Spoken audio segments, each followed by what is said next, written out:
तो डिफ्रैक्शन में last class में मैंने आपको मैक्सिमा की कंडीशन बता दी थी। nth मैक्सिमा की कंडीशन क्या होती है, और बताया था a sin theta equals to n lambda, जिसमें n की वैल्यू अगर हम 1 रखेंगे तो फर्स्ट मिनिमा, n की वैल्यू 2 रखेंगे तो सेकंड मिनिमा। इस तरह से हमको मैक्सिमा मिनिमा की पोजीशंस मिल जाएंगी, एंगुलर पोजीशंस आप कह सकते हैं उसको। ठीक है, अब इसके बाद देखिए आगे इसमें फर्दर, एक सेकेंड।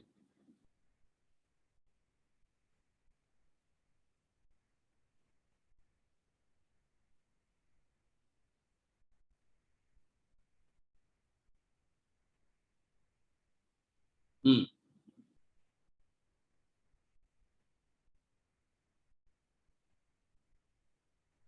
ठीक है। तो अब इसमें देखिए कंडीशन फॉर मिनिमा मैंने बता दिया था, अब कंडीशन फॉर मैक्सिमा इसी तरह से मैक्सिमा के लिए निकाल सकते हैं condition for maxima.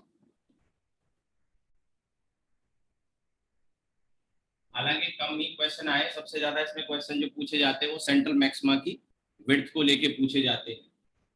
Maxima centre वाले के लिए मिनिमा चाहिए हमें दोनों साइड वाले, बट कभी कभी ये भी पूछ लेगा तो ऐसे निकाल सकते हैं कंडीशन फॉर nth मैक्सिमा। तो यहाँ जो कंडीशन आती है nth मैक्सिमा के लिए, वो कंडीशन ये आ जाएगी, जैसे a sin theta n lambda आया था उधर, यहाँ पे उल्टा हो जाएगा, जैसे इंटरफेरेंस में होता था उसका उल्टा 2n+1 लेमडा बाई। अब ये देख के थोड़ा अजीब सा लग रहा होगा कि सर वो डेस्ट्रक्टिव इंटरफेरेंस में ऐसा होता था, वो इंटरफेरेंस की बात थी, ये डिफ्रैक्शन पड़ रहा है। ठीक है, तो a sin theta equals to 2n+1 lambda by 2, a sin theta 2n+1 lambda by 2, और यहाँ पर n की वैल्यू 0 नहीं रखेंगे। ठीक है, क्योंकि सेंट्रल मैक्सिमा तो ऑलरेडी हम निकाल चुके हैं। सेंट्रल मैक्सिमा तो एक स्पेशल केस था, सेंट्रल मैक्सिमा की लोकेशन हम ऑलरेडी निकाल चुके हैं। ठीक है, तो अब इसमें यहाँ से आप किसी भी मैक्सिमा को n की वैल्यू रख के निकाल सकते हैं, किसी भी, उसके लिए कैलकुलेट करके आप निकाल सकते हैं। तो अब यहाँ पर जैसे n इक्वल्स टू 1 अगर आप रखते हो तो क्या मिलेगा, n इक्वल्स टू 2 रखते हो तो क्या मिलेगा, तो n इक्वल्स टू 1 जब आप यहाँ पे रखेंगे, जीरो नहीं रखेंगे, ध्यान रखना, जीरो नहीं रखेंगे। ठीक है, तो n इक्वल्स टू 1 अगर रख रहा है तो फर्स्ट मैक्सिमा आएगा, ये चीज ध्यान रखना। ये फिर सेकंड मैक्सिमा आएगा। ठीक है, and so on, n equals to 3 रखेंगे तो थर्ड मैक्सिमा आएगा। अब इसमें फिर further if theta is small, अगर थीटा छोटा होता है तो साइन थीटा को थीटा लिख सकते हैं, तो ये आ जाएगा आपका ए थीटा 2n+1 लेमडा बाई 2, तो थीटा आ जाएगा 2n+1 लेमडा अपॉन,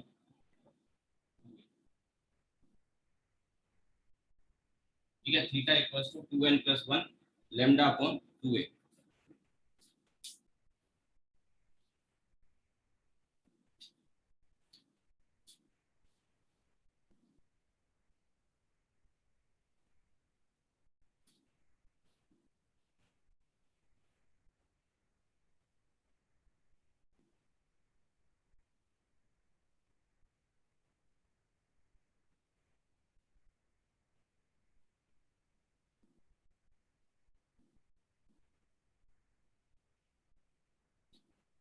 इतना नोट करिए।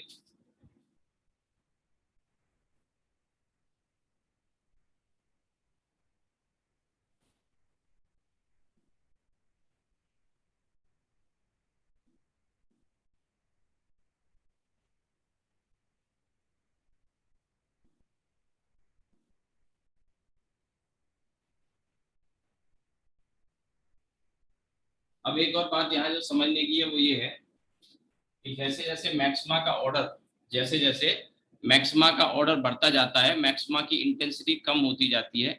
इंटरफ्रेंस की तरह नहीं कि सारे मैक्सिमा सेम इंटेंसिटी के होते हैं, इंटरफ्रेंस में तो ऐसा होता था, लेकिन यहाँ पर जैसे जैसे ऑर्डर बढ़ता जाता है वैसे वैसे मैक्सिमा की इंटेंसिटी कम होती जाती है। कैसे कम होती है उसका थोड़ा आइडिया मैं आपको देता हूँ। ठीक है, तो यहाँ पे आप लिखेंगे as the order of as the order of as the order of maxima increases, as the order of maxima increases, intensity, its intensity decreases. ठीक है, इंटेंसिटी इसकी क्या हो जाती है, डिक्रीज कर जाती है। अब इसको समझने के लिए मान लो फर्स्ट मैक्सिमा की बात कर रहे हैं, ध्यान रहे ये जो भी मैक्सिमा मिलते हैं ये सभी क्या होते हैं, सेकेंडरी मैक्सिमा कहे जाते हैं। सेकेंडरी मैक्सिमा होने के पीछे कारण ये है कि इनकी जो पोजीशन होगी, सॉरी इंटेंसिटी होगी, वो बहुत कम होती जाती है, तो सेकेंडरी मैक्सिमा होते हैं सभी। प्राइमरी मैक्सिमा मैंने बताया था, सेंट्रल मैक्सिमा को प्राइमरी मैक्सिमा कहते हैं। सेंट्रल मैक्सिमा की इंटेंसिटी सबसे ज्यादा होने के साथ साथ विड्थ भी सबसे ज्यादा होती है, विड्थ डबल होती है। आप यहाँ से वैल्यू रख के इनकी एंगुलर पोजीशन भी बता सकते हैं। जैसे अगर मैं यहाँ पे लिखूं तो n इक्वल्स टू 1 इसी में, तो थीटा की वैल्यू जो आएगी वो 3 लैम्डा बाई 2a। ठीक है, थीटा की value 3 lambda by 2a, n equals to 2 में रखूंगा तो थीटा की वैल्यू यहाँ से 5 लैम्डा बाई 2a, फिर n इक्वल्स टू अगर मैं 3 रखूंगा तो थीटा की वैल्यू 7 लैम्डा बाई 2a।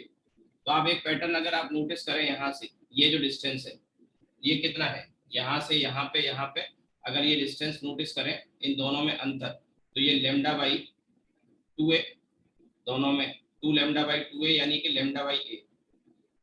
ऐसे ही ये भी लैम्डा बाई a इस तरह से आ जाएगा अगर डिफरेंस निकालेंगे। और अगर पीछे आपने देखा होगा जब मैंने पढ़ाया था, थोड़ा कैमरा,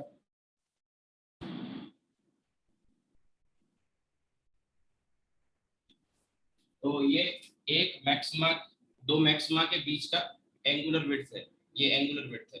जबकि आपको याद हो हमने पीछे जब पढ़ा था तो सेंट्रल मैक्सिमा की जो विड्थ आई थी ये 2 थीटा आया था, और ये लैम्डा बाई ए इधर था और लैम्डा बाई ए इधर था, तो टोटल ये जो लेंथ आई थी वो 2 लैम्डा बाई ए आई थी।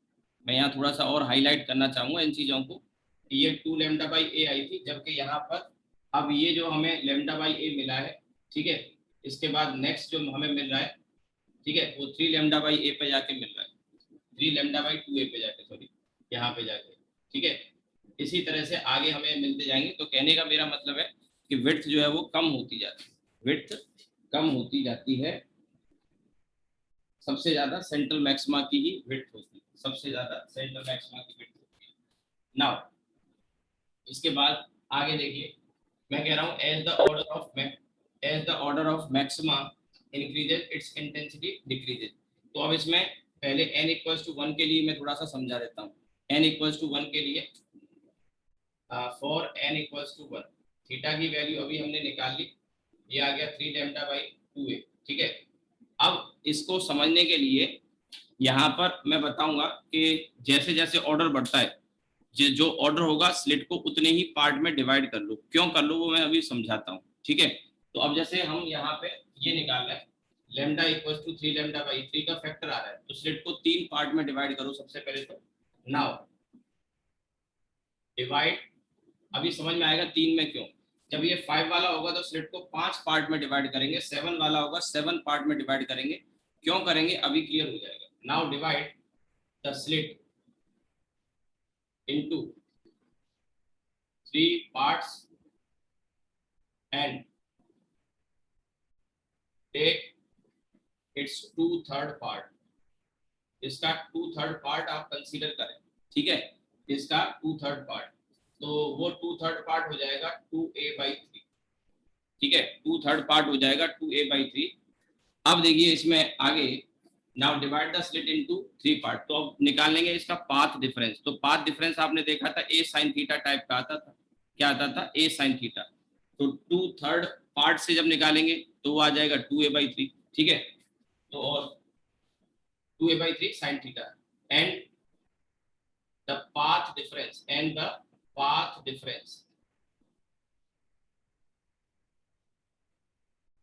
Path difference between waves originating from end end of ये वाला, इसके जो एंड है, जैसे स्लिट तो पूरी ऐसी है, ये स्लिट है पूरी, और इसका 2/3 पार्ट ये हो गया, यहाँ से लेके यहाँ तक, तो यहाँ से वेव जो जा रही है, यहाँ से जो वेव जा रही है, इन दोनों को कंसीडर करें अगर हम, ठीक है, ये पूरी तो ए है, लेकिन मैं इसकी बात कर रहा हूँ 2a/3, तो इसका एक एंड यहाँ और एक एंड यहाँ से जो वेव जा रही है, उनमें जो पार्ट डिफरेंस आएगा वो ये, तो ये वाला जो पार्ट डिफरेंस आएगा, आप जानते ही हो कितना होता था, a sin थीटा होता था, तो ये हो जाएगा 2a/3 sin थीटा, ठीक है। तो the path difference between waves originating from ends of this 2a/3, this 2a/3 part of slit will be, अगर आपको ये समझ में आ गया ठीक है, नहीं तो ऐसा फिगर बना के भी शो कर सकते हो आप, ये जो मैंने बनाया ऐसे आप दिखा सकते हैं, तो ये आ जाएगा आपका 2a/3 sin थीटा, ठीक। अब थीटा छोटा है तो एस थीटा इज स्मॉल, तो जो ये है ये आ जाएगा आपका 2a/3, डेल्टा आ गया 2a/3 थीटा, ठीक है, 2a/3 theta.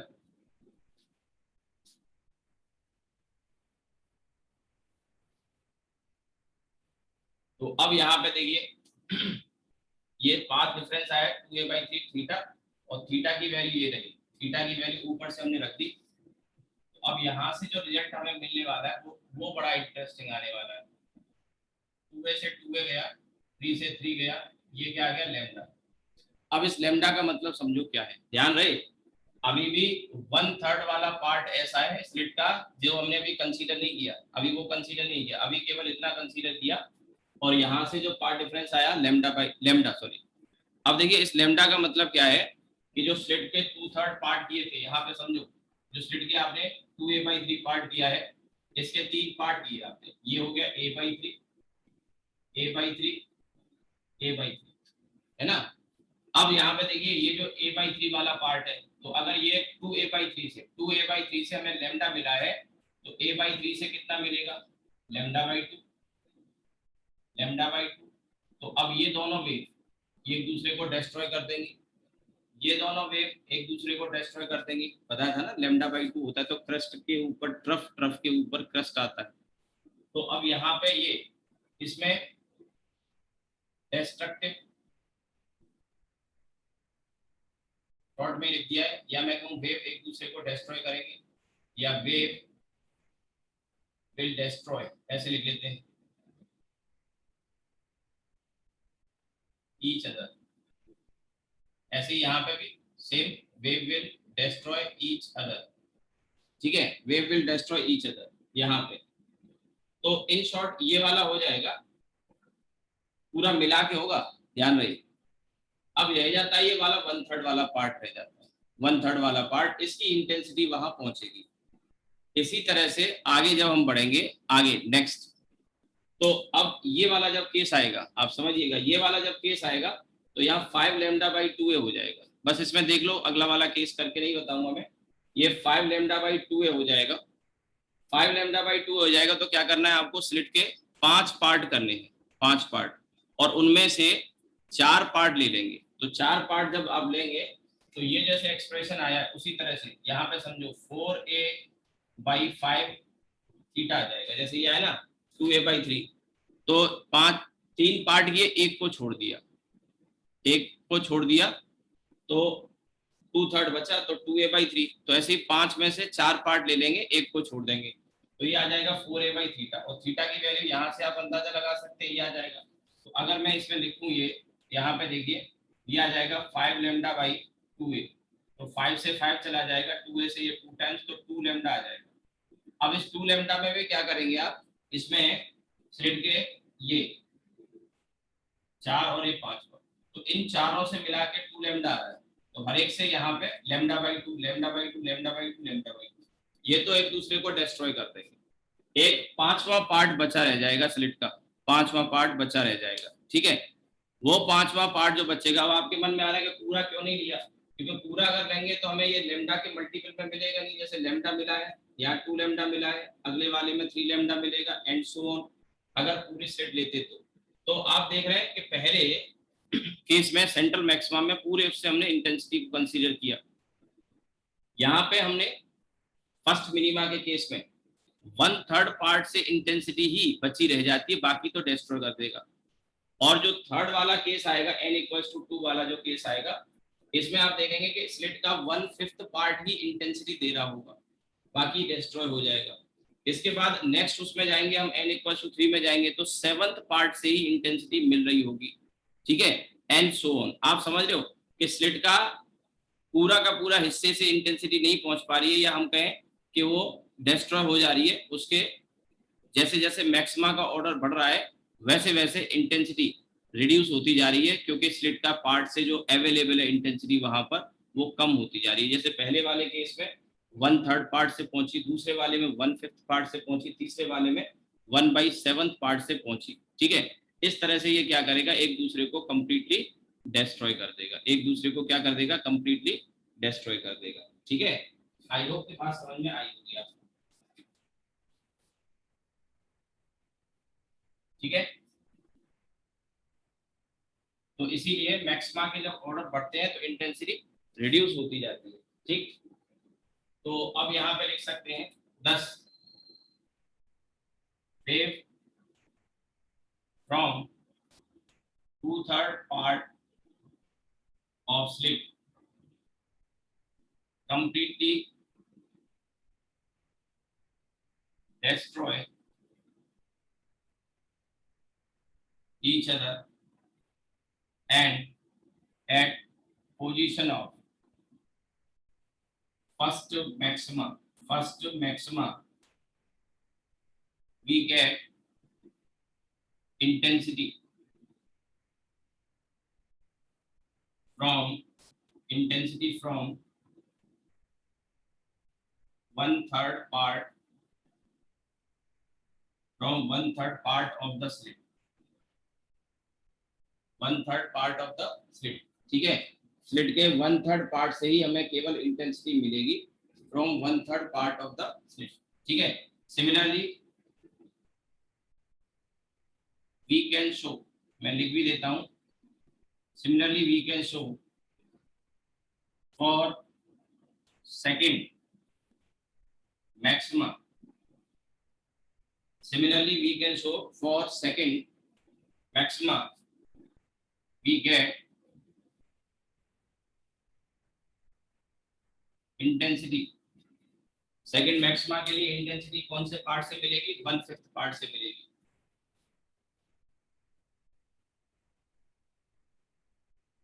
we get intensity from 1/5 part of the slit, thus intensity of maxima decreases as its order increases, जैसे जैसे इसका ऑर्डर बढ़ता जाएगा इंटेंसिटी कम होती जाएगी। अब ये भी लॉजिक आपको समझ में आना चाहिए। सो अब इंटेंसिटी का जो वेरिएशन है उसका एक ग्राफ भी होता है, वो ग्राफ भी मैं आपको बता रहा हूँ, और उसका एक फॉर्मूला भी है। वैसे तो जरूरत पड़ती नहीं पर मैं बता देता हूँ फॉर्मूला भी, ठीक है। आप इतना पहले नोट करिए।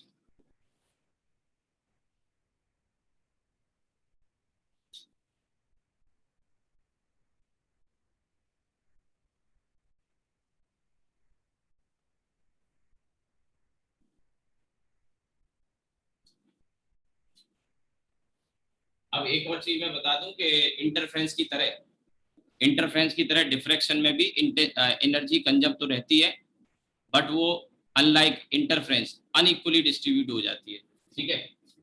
एनर्जी इज ऑल्सो कंजर्व, या energy is conserve in diffraction also,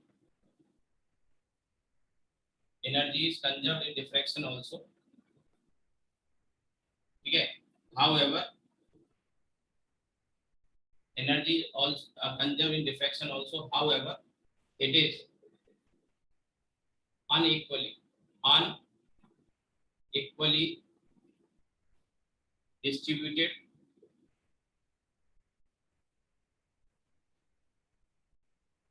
among maximas in contrast to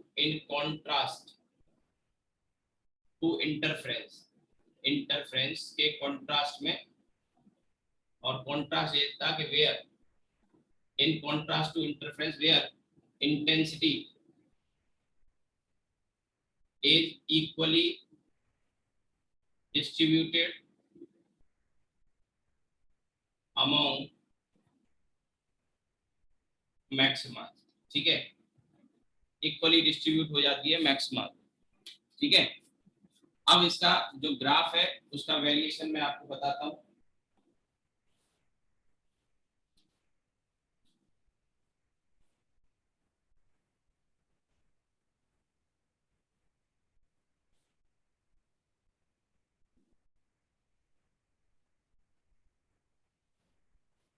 variation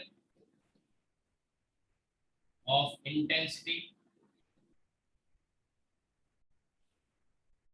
in diffraction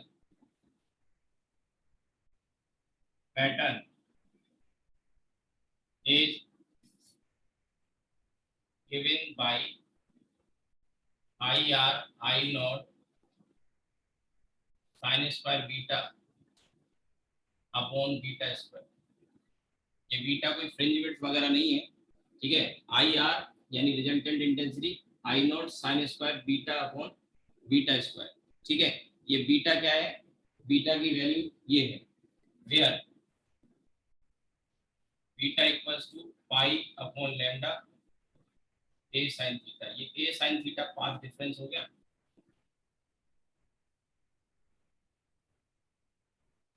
lambda तो आप जान ही रहे, वेवलेंथ ऑफ लाइट हो गई, ठीक है।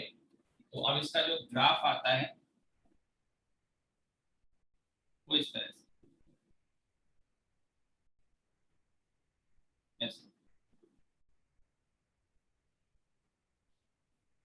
ठीक है। इसमें ये इंटेंसिटी, और हाँ आई नॉट क्या है, आई नॉट यहाँ पे मैक्सिमा की इंटेंसिटी है, सेंट्रल मैक्सिमा की, ये भी लिख देना। आई नॉट इंटेंसिटी ये जरूरी है। जैसे आपको मैंने इंटरफेरेंस में वो फॉर्मूला बताया था ना, आई आर का 4i cos स्क्वायर 5/2 वाला, तो 4i सेंट्रल मैक्सिमा की इंटेंसिटी या सारे मैक्सिमास की इंटेंसिटी होती थी, बट यहाँ पे ये आई नॉट सेंट्रल मैक्सिमा की इंटेंसिटी, क्योंकि बाकी मैक्सिमा आप देख रहे हैं ये वाला, ये आई नॉट है। So I naught intensity of central maxima, ठीक है। इसके बाद ये जो इंटेंसिटी आती है वो एकदम से कम होकर आई नॉट अपॉन 22 रह जाती है। 22 लिखा है, ये आपको विजिबल हो रहा हो, ये और भी कम हो जाएगी, आई नॉट बाई 62। एग्जैक्ट अगर मैं बोलूँ तो 62.5 है, ये 62.5 है, ठीक है, बट 62 मैंने लिख दिया। इसी तरह से यहाँ पे भी तो आप देख ही सकते हैं कि इंटेंसिटी में बहुत तेजी से कमी आ रही है, बहुत तेजी से ड्रॉप कर रही है इंटेंसिटी। और ये वैल्यू आप यहाँ पे इसमें पाथ डिफरेंस के लिए शो कर सकते हैं चाहे तो ये आपका पाथ डिफरेंस जो था, ये जो हमने निकाला था एंगल, बल्कि एंगुलर पोजीशन थीटा के लिए हमने निकाला था, तो ये कितना आया था, ये लैम्डा बाई ए आया था, इधर माइनस लैम्डा बाई ए, फिर ये आपका 2 लैम्डा बाई ए आया था, ठीक है, ये 2 लैम्डा बाई, ये आपका इस तरह से हमें पोजीशन मिलती रहेगी, ठीक है। तो lambda by A, 2 lambda by A, 3 lambda by A and so on, ये आ जाएगा आपका 3 लैम्डा बाई ए और ये 3 लैम्डा बाई ए, ये थीटा की वैल्यू स्मॉल एंगल। तो आप देख रहे हैं यहाँ पे सबसे मेन बात जो नोटिस करने की, ये तो माइनस में आ जाएंगे, ये भी माइनस में आ जाएगा। ये सेंट्रल मैक्सिमा है, और सेंट्रल मैक्सिमा की ये जो विड्थ है, अगर इसी में हम निकालें तो 2 लैम्डा बाई ए है, जबकि ये वाली जो विड्थ आती है ये वाली, ठीक है, ये विड्थ, ये मिनिमा की लोकेशन होगी ना, ये मैक्सिमा हो गया। तो मैक्सिमा आपको याद होगा बीच में आया था कितना, 3 लैम्डा बाई 2 है, अभी निकाल के बताया था मैंने थोड़ी देर पहले, 3 लैम्डा बाई 2 है, ये आया था 5 लैम्डा बाई 2 है। तो 3 लैम्डा बाई ए और ये 5 लैम्डा के बीच का जो डिस्टेंस था वो लैम्डा बाई ए आ रहा था। अभी ऐसे ही यहाँ पे भी आप शो कर सकते हैं, ठीक है। इसमें ये जो डिस्टेंस है lambda by A 2 lambda by A, तो ये आ जाएगा लैम्डा बाई ए, ये लैम्डा बाई ए, ठीक है, ये लैम्डा बाई ए, ठीक है। मैं ये बताना चाह रहा हूँ कि सेंट्रल मैक्सिमा सबसे ब्राइट तो है ही, तो ब्राइटेस्ट भी है और वाइडेस्ट भी है, चौड़ा भी है सबसे, ठीक है, सेंट्रल मैक्सिमा नोट करिए आप इसे।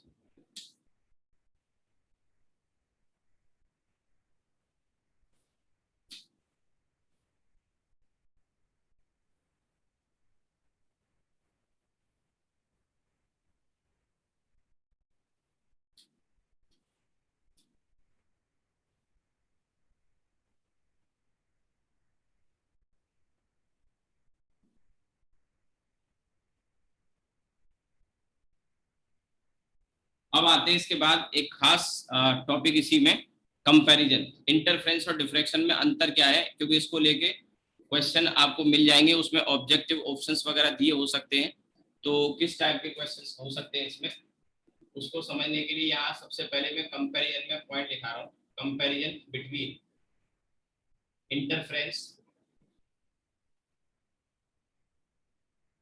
एंड डिफ्रैक्शन,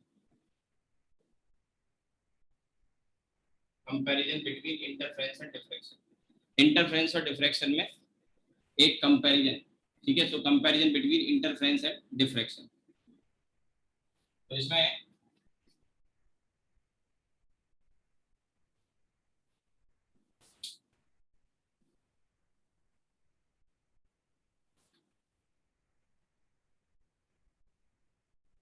पहले आप ये नोट कर लीजिए,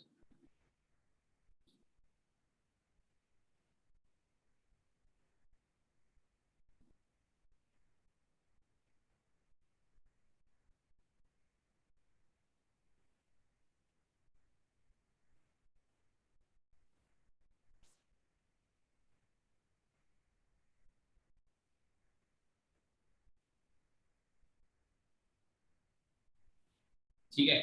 चलिए मैं पॉइंट वाइज दिखाता हूँ, इसमें कुछ पॉइंट्स हैं तो वो आपको समझ में आ जाएंगे, तो आगे कोई क्वेश्चन मिल जाए तो उसमें कॉन्ट्रास्ट समझ में आएगा। तो कंपैरिजन में दोनों चीजें हैं, कुछ सिमिलरिटी है कुछ डिससिमिलरिटी है, ठीक है। तो पहला ये है इन YDSE, इसी से हमने डेमोन्स्ट्रेट किया था, इन YDSE waves from two slits, in YDSE waves from two slits superposed, ठीक है, while in diffraction of continuous family, ये मैंने कल भी बताया था, कंटिन्यूस फैमिली ऑफ वेव। अब हालांकि इसमें बहुत सारी चीजें ऐसी हैं जो थोड़ा आपको समझ से परे लगेंगी, क्योंकि अभी देखिए ये जस्ट स्टार्टिंग है, मैंने आपको बताया कि 12th क्लास में इसका एक्सपेरिमेंट हम नहीं करते, बीटेक में जाके एक्सपेरिमेंट YDSE का मैंने बताया था, वाइड डिफ्रैक्शन का, और यंग्स डबल स्लिट बीटेक में जैसे मैंने किया, या BSc में आपको कराया जाएगा, तो वहाँ और थ्योरी को आपको डिटेल में समझने का मौका मिलेगा। अब जैसे बहुत सारी चीजें हैं यहाँ पे, कंटिन्यूस फैमिली ऑफ वेव इसका क्या मतलब है और डिटेल में, तो और हायर क्लास में ऑप्टिक्स ही एक सब्जेक्ट बन जाता है आगे जाके, जैसे मैंने फर्स्ट सेमेस्टर में भी पढ़ा, केवल फिजिक्स पढ़ी, लेकिन और फिर हायर लेवल पे जैसे MSc में जाएंगे, फिजिक्स फिर एक आपका पूरा एक डिस्कशन का पार्ट हो गया, तो फिजिक्स को फिर सब्जेक्ट्स में डिवाइड कर दिया, ऑप्टिक्स एक अलग सब्जेक्ट हो गया, इलेक्ट्रोमैग्नेटिज्म एक अलग सब्जेक्ट हो गया, थ्योरी ऑफ रिलेटिविटी एक अलग सब्जेक्ट हो गया, तो ऐसे करके और डिटेल में आप जानेंगे। तो इन YDSE waves from two slits superposed while in diffraction a continuous family of waves originating from each point of the slit, each point of the slit कह लो, या वेव फ्रंट भी कह सकते हैं कि उस स्लिट में जो वेव फ्रंट आ रहा हो वो उसके हर एक पॉइंट से, ठीक है, तो originating from each point of the slit superposed, ठीक है। Next point, energy is conserved,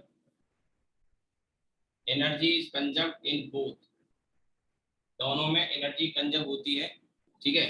however it is redistributed,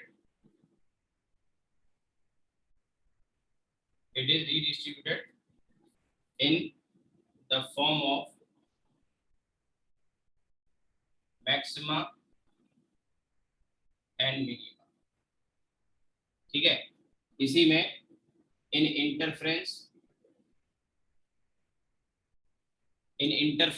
देखिए, नॉर्मली क्या हम डिफ्रैक्शन पढ़ते हैं, फॉर्मूला पढ़ा, सेंट्रल मैक्सिमा का पढ़ा, बस हो गया, इतना समझ लेते हैं। क्योंकि क्वेश्चन अभी तक तो कन्वेंशनल में, मेडिकल में खासकर मैं बात करूं तो सिंपल क्वेश्चन ही आए, दो फर्स्ट मिनिमा के बीच का डिस्टेंस पूछ लिया, यानी सेंट्रल मैक्सिमा की विड्थ पूछी ज्यादातर। लेकिन घुमा फिरा के क्वेश्चन यहाँ वहां से जब आना शुरू होते हैं ना, तो फिर आपको डीप नॉलेज की जरूरत पड़ती है, वो सब थ्योरी जो मैं आपको यहाँ बता रहा हूँ, ठीक है। नहीं तो डिफ्रैक्शन मैं भी खत्म कर देता, इसके क्वेश्चन अभी मैंने शीट कल आपको भेजी है, क्वेश्चन भी डिस्कस करता, मोस्टली क्वेश्चन हो ही जाते, पोलराइजेशन आज खत्म करता, काम खत्म, ठीक है। बट चलिए कोई बात नहीं। तो energy is conserved in both, however it is redistributed in the form of maxima and minima. In interference, energy is equally distributed among maxima, अभी बताया भी, दिखाया भी, among maxima, equally distributed among maxima. However,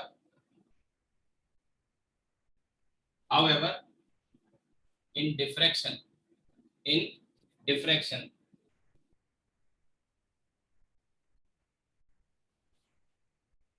intensity is unequally is unequally distributed. इधर लिखता हूं, वैसे आप देख भी सकते हैं,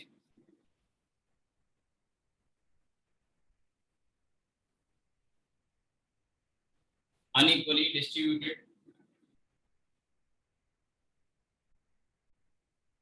among maxima, ठीक है। मोस्ट ऑफ द इंटेंसिटी, ज्यादातर most of the intensity, most of the intensity is carried by central maxima. Central maxima ज्यादातर इंटेंसिटी, इसीलिए मैंने कहा ना, इसका दूसरा नाम क्या होता है, प्राइमरी मैक्सिमा भी होता है। हो सकता है क्वेश्चन में पूछ ले कि विड्थ ऑफ प्राइमरी मैक्सिमा, मतलब क्या पूछ रहा है, सेंट्रल मैक्सिमा की विड्थ पूछ रहा है, ठीक है। इसके अलावा सेंट्रल मैक्सिमा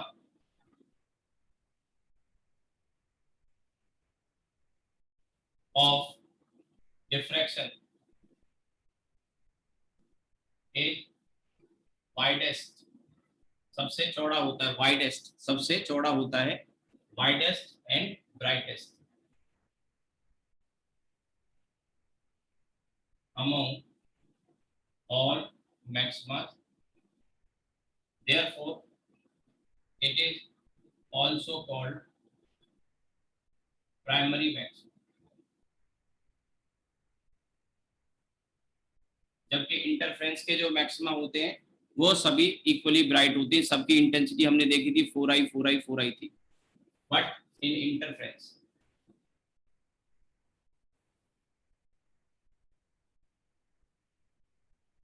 all maximas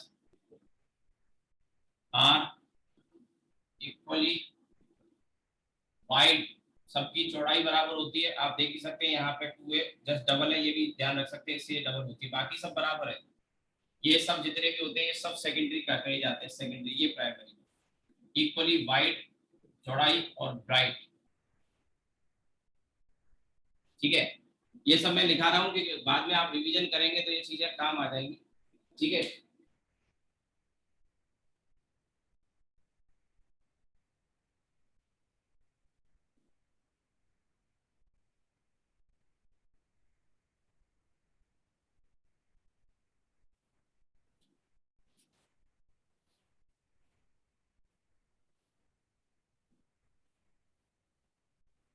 अब यहाँ पे थर्ड जो पॉइंट है वो भी खास है,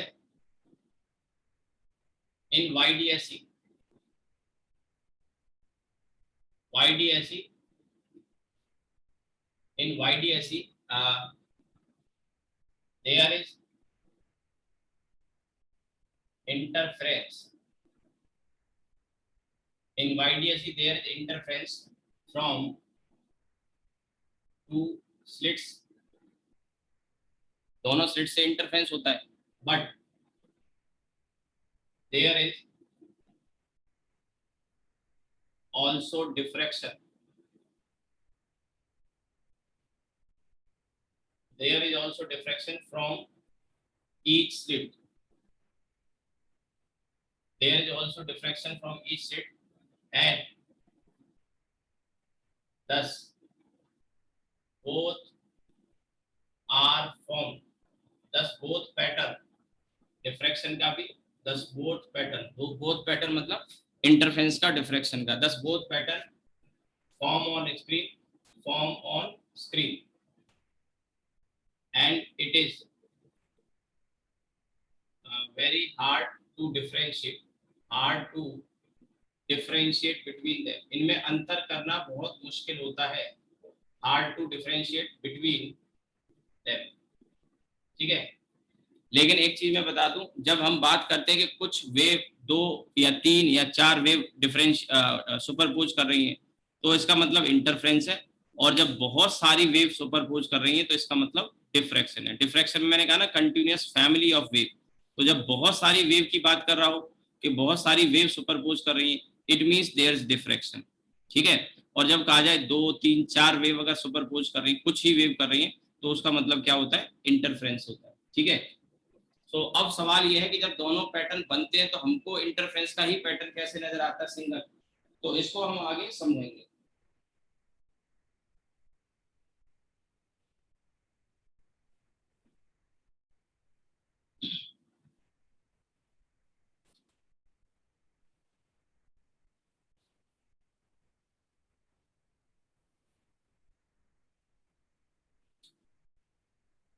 ऑन स्क्रीन पैटर्न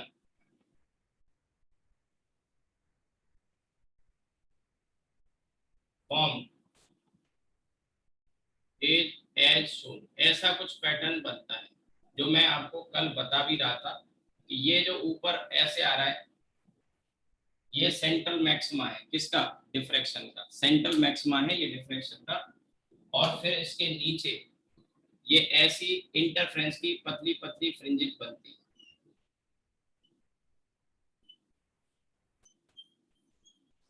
ऐसे. तो ये जो नैरो पीक्स आप देख रहे हैं, ये इंटरफ्रेंस की फ्रिंजेस हैं.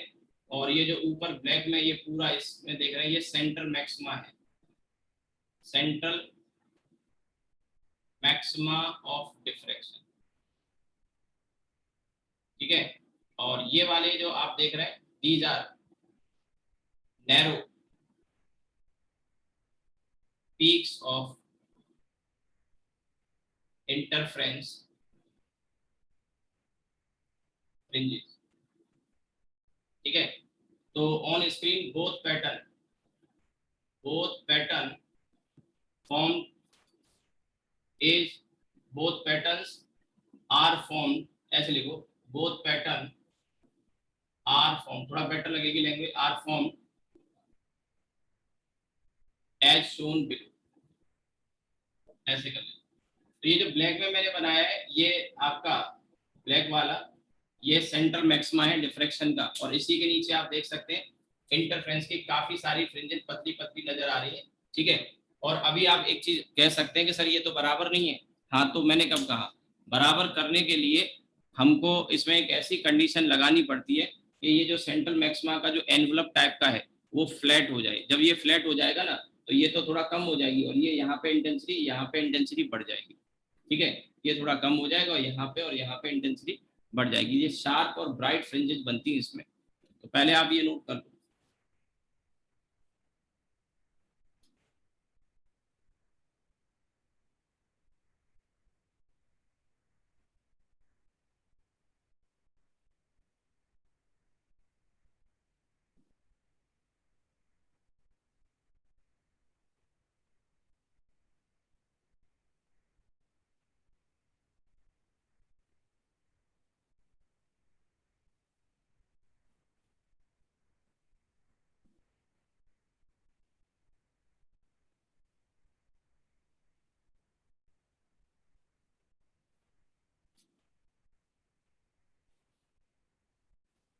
ठीक है, तो इधर का मैं रफ कर देता हूँ।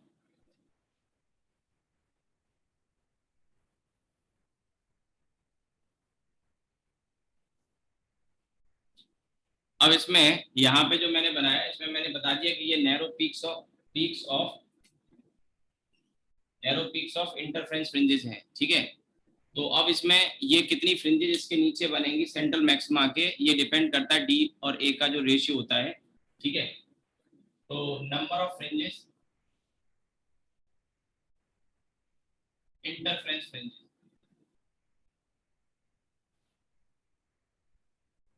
formed below central maximum,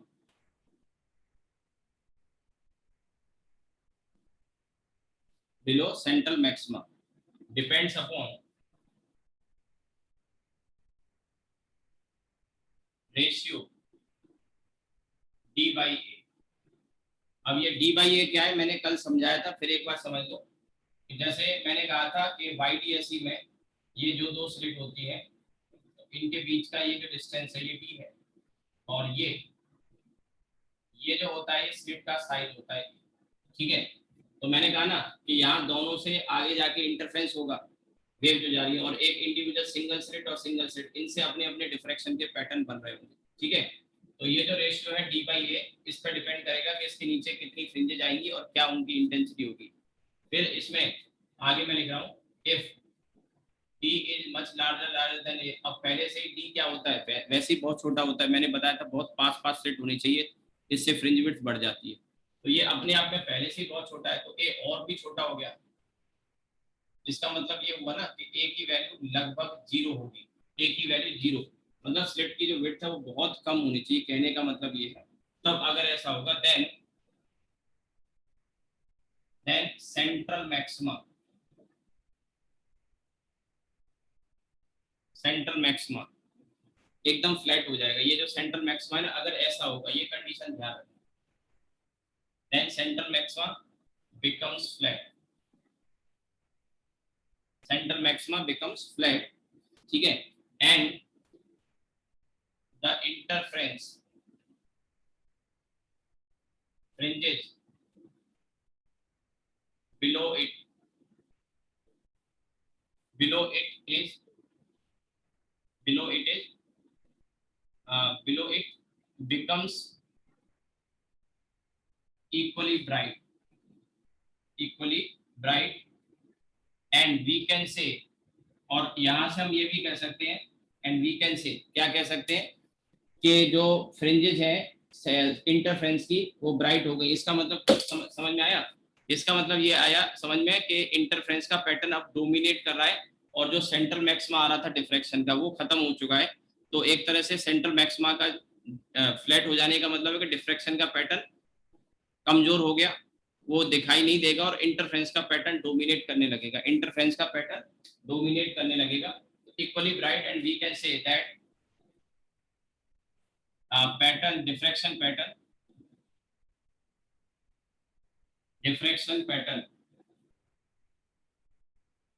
becomes weak, and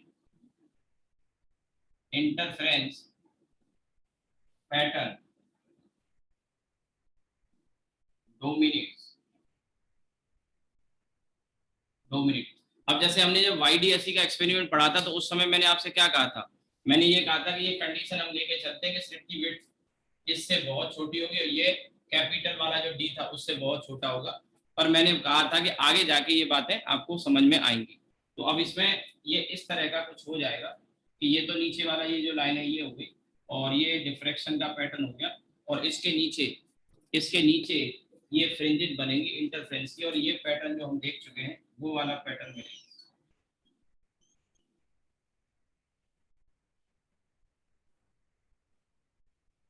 ठीक है, ऐसा पैटर्न बन जाएगा, आप बना सकते हैं इसको भी।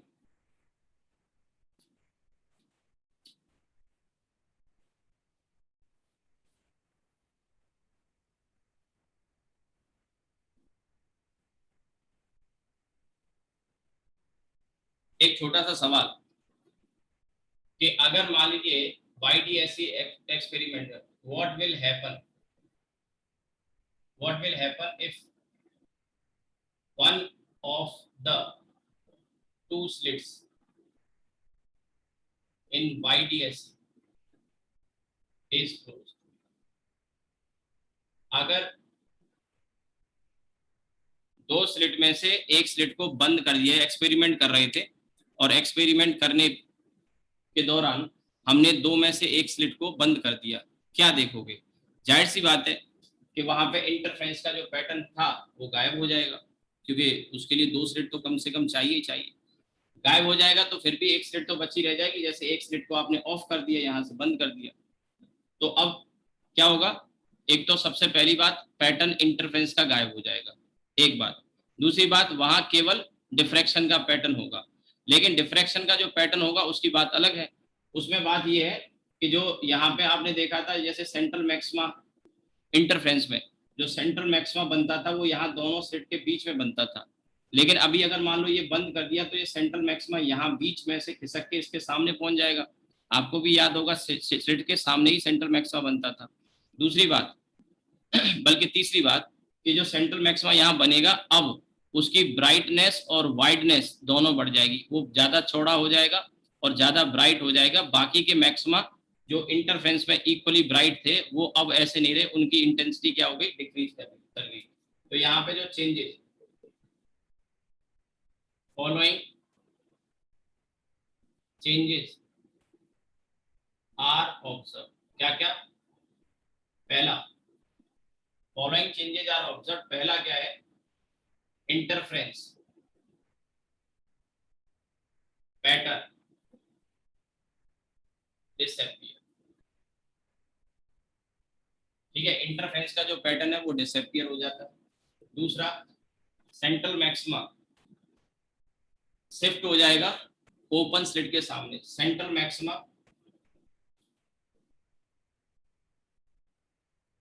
विल शिफ्ट, पहले सामने नहीं था, ध्यान रहे, पहले दोनों स्लिट के बीच में था, पहले बीच में था, अभी central maxima will shift in front of, in front of open slit, जो स्लिट खुली हुई है, ठीक है, उसके सामने पहुंच जाएगा, जो स्लिट खुली हुई है उसके सामने पहुंच जाएगा। ठीक है, central maxima will shift in front of open slit. तीसरी बात, intensity of central maxima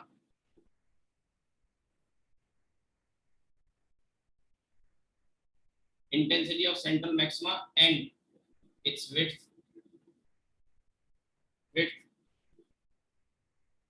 both increases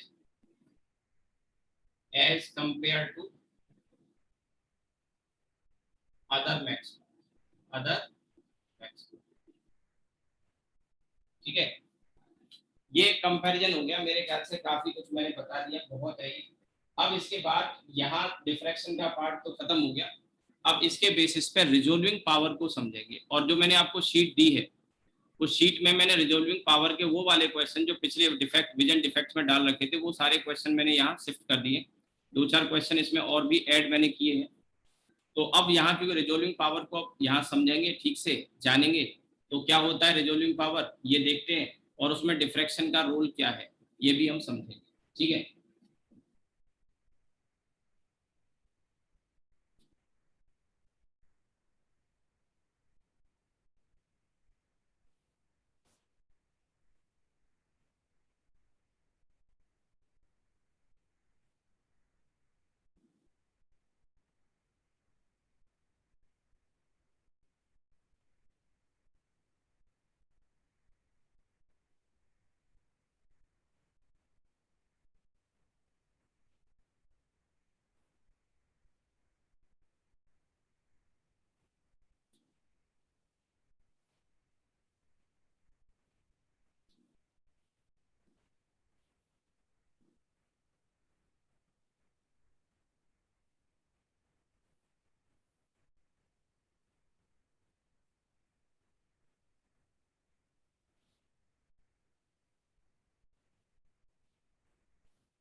resolving limit and resolving power of telescope and microscope.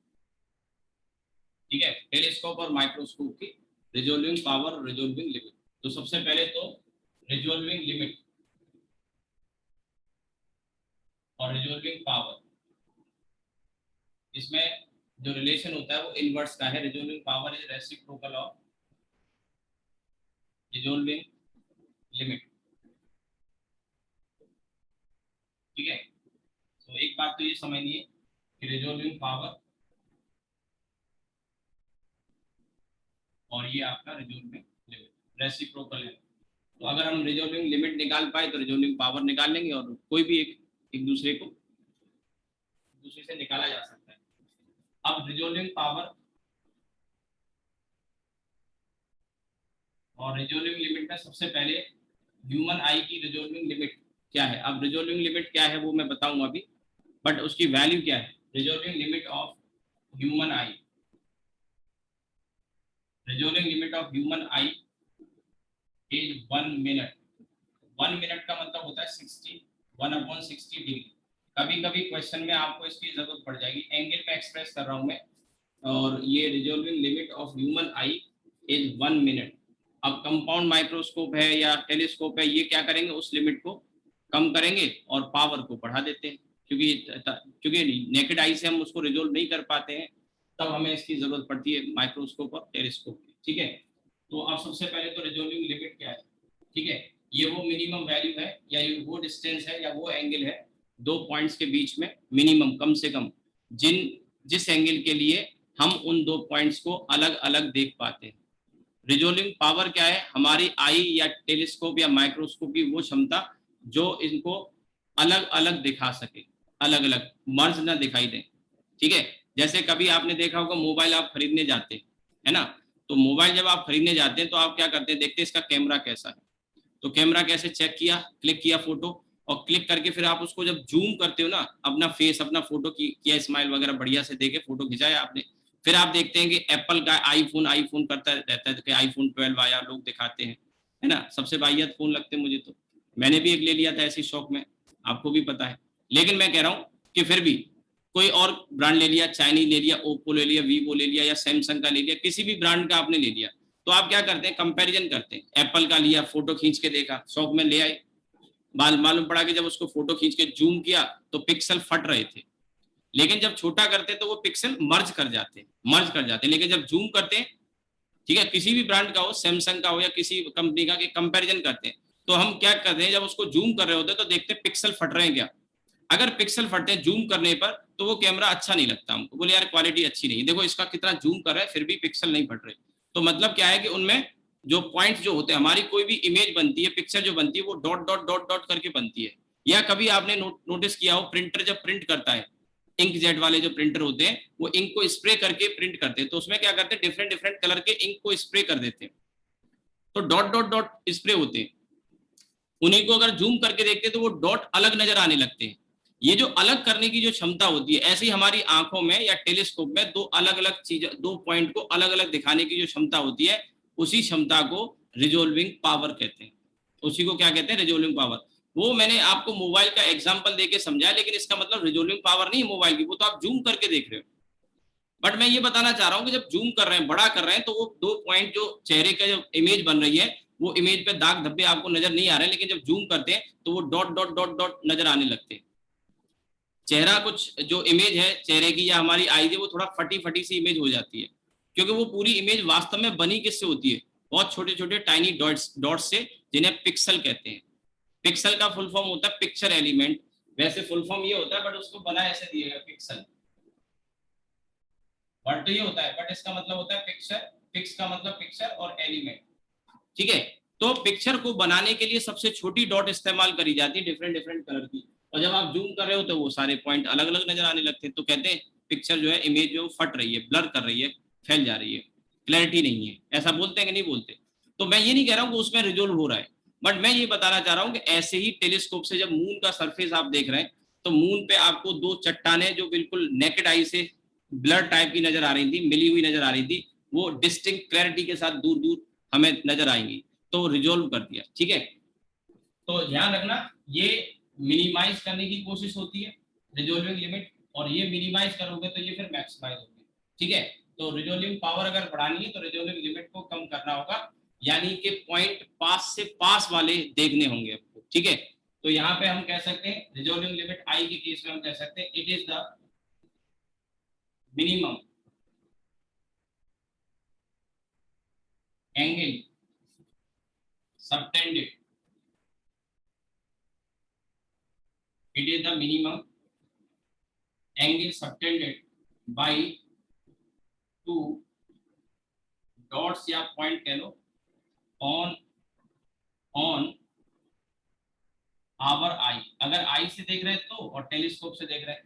ध्यान रखना अभी मैं मिनिमम एंगल कह रहा हूं, लेकिन टेलीस्कोप के केस में और आई के केस में तो ये चलेगा, लेकिन माइक्रोस्कोप के केस में एंगल नहीं होता, वहां पे डिस्टेंस बोलते हैं, मिनिमम डिस्टेंस। तो रिजोल्विंग लिमिट को वहां डिस्टेंस के टर्म में एक्सप्रेस किया जाएगा, रिजोल्विंग लिमिट को, और टेलीस्कोप और आई के केस में एंगल में एक्सप्रेस करें। So it is the minimum angle subtended by 2 point on our eye for which these points या these dots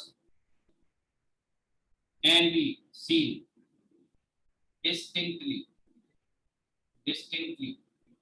ठीक है, इनको अलग अलग देखा जा सकता है डिस्टिंक्टली।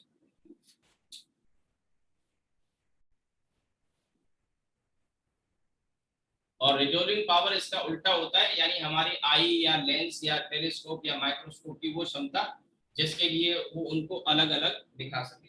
वाइल, यहां लिख भी देता हूं, while resolving power is the ability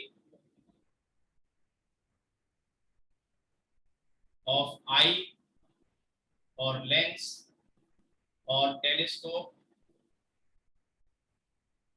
और माइक्रोस्कोप टू रिजोल्व। रिजोल्व का मतलब अलग अलग करके दिखाना, ये मतलब है अलग अलग करके दिखाना, अलग करना। जैसे रिजोल्यूशन ऑफ अ वेक्टर आपने पढ़ा, तो एक वेक्टर को उसके कंपोनेंट में तोड़ना ही रिजोल्यूशन होता है, तो वहीं से ये वर्ड है उसी तरह का। तो रिजोल्व मतलब अलग अलग करना। तो while resolving power is the ability of eye or lens or telescope or microscope to resolve two dots separately या distinctly।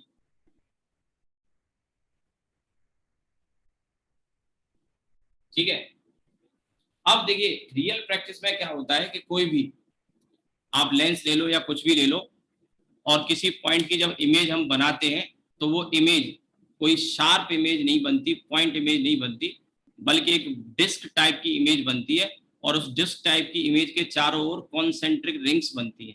जानते हो ये ऐसा क्यों होता है? डिफ्रैक्शन की वजह से। डिफ्रैक्शन की वजह से ऐसा होता है।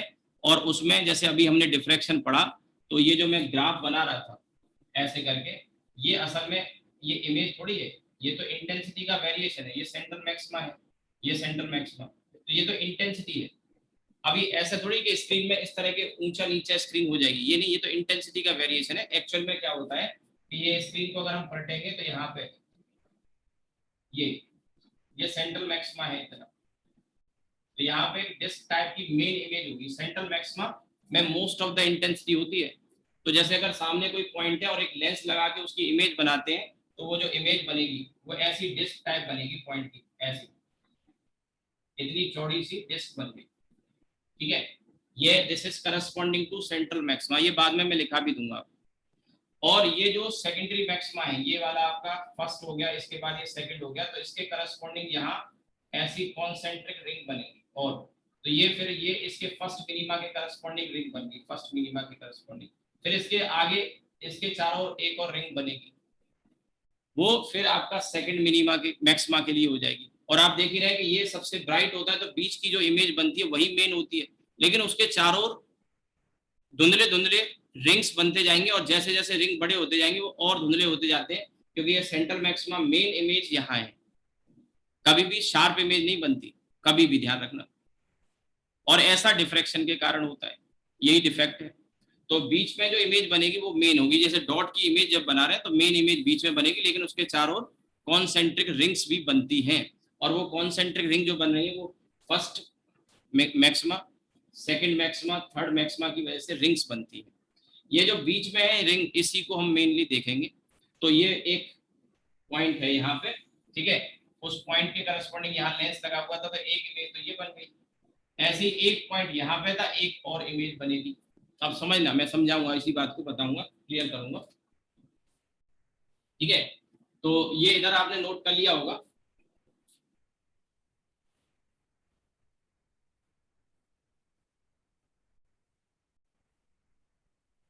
ठीक है, यहां तक आपने लिख लिया होगा। अब आगे बढ़ते हैं, कुछ बातें लिख लेते हैं। देखो, एक चीज और मैं बता दूं, ये आपको एनसीईआरटी में भी मिल जाएगा, आप पढ़ लेना। एक क्वेश्चन मैंने आपको पीछे वाली शीट में बताया भी था, जेईई मेन 2016 में क्वेश्चन आया था कि एक टेलीस्कोप की मैग्नीफाइंग पावर कुछ ऐसे करके दिया था 20 है। तो फिर उसमें ऑप्शन थे कि वो इमेज जो बनेगी वो 10 गुना साइज की बनेगी, 10 गुना साइज की बनेगी, 20 गुना साइज की बड़ी बनेगी, 10 गुना पास बनेगी, 20 गुना पास बनेगी। तो मैंने कहा था इसका सही आंसर 20 गुना पास होना चाहिए, लेकिन कुछ कोचिंग वालों ने डिफरेंट आंसर दिया था, अगर याद हो तो, ठीक है। अब ये चीज के सपोर्ट में आप चाहो तो थोड़ा एनसीईआरटी भी स्क्रॉल कर सकते हैं, उसको देख सकते हैं वहां जाके। स्क्रॉल मैं इसलिए बोल रहा हूँ, क्या कई बार डिजिटल वाला होता है तो उसमें डिजिटल में हम देख रहे होते हैं, तो उसमें आपको साफ एक लाइन लिखी मिल जाएगी कि टेलीस्कोप का पर्पज मैग्नीफाई करना नहीं होता। टेलीस्कोप का साफ लिखा है, पेज नंबर मुझे याद नहीं, 385 387 ऐसा कुछ नंबर होगा, अगर आप कहो तो मैं आपको नंबर भी बता सकता हूँ।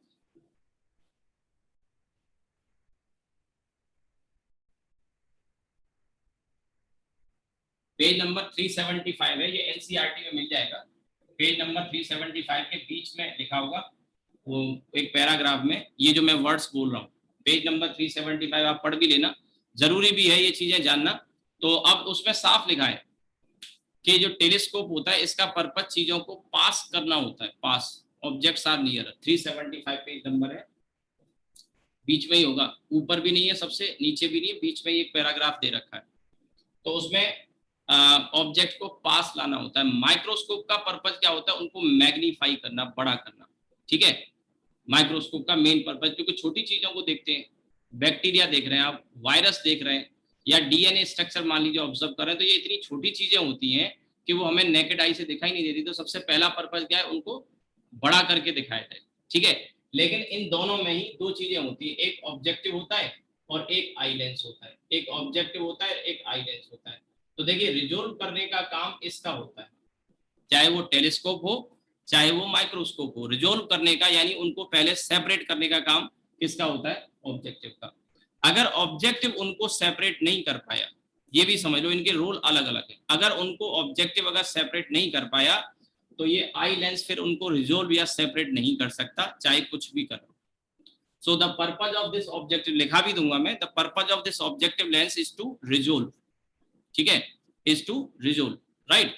और ये फिर क्या करता है, इसके बाद जो इमेज बनती थी, दोनों में आपको याद होगा, टेलीस्कोप हो या माइक्रोस्कोप हो, दोनों में बीच वाली जो इमेज बनती थी उसको फिर इसको हम सर्व करते थे, और ये उसे फिर इसकी वर्चुअल इमेज इधर बनाता था बड़ी करके। सो इस आई लेंस का रोल क्या होता है, इस आई लेंस का रोल ये होता है कि जो इंटरमीडिएट इमेज बनती थी उसको मैग्नीफाई करके दिखाता है। क्या करके दिखाता है, मैग्नीफाई करके, बड़ा करके। So the purpose of objective is to resolve two objects, ठीक है। ये आगे समझने के लिए जरूरी भी है, ठीक है। तो आप ये सब चीजें मैं आपको सब लिखाने जा रहा हूँ सिस्टमेटिक तरीके से, तो आप लिख लें।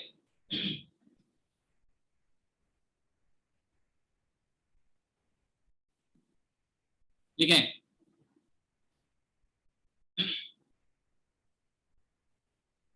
इसमें थोड़ा प्रॉपर लैंग्वेज में मैं दिखा देता हूँ। देखें, सो far we have considered, so फार मैं बोल देता हूँ, हर चीज यहाँ बोर्ड पे मैं लिखूं, उससे अच्छा आप भी नोट कर लो। So far we have considered, so far we have consider, यानी अब तक हमने ये पढ़ा है कि एक पॉइंट शार्प इमेज बनती है, लेकिन वास्तव में ऐसा नहीं होता, ऐसी इमेज बनती है। अब यहाँ मेरे लिए पूरा इसको कलर करना पॉसिबल नहीं, काफी टाइम वेस्ट होगा, तो मैंने उसको थोड़ा वैसे दिखा दिया, और क्लियर मैं बना दूंगा यहाँ दोबारा से। So far we have considered,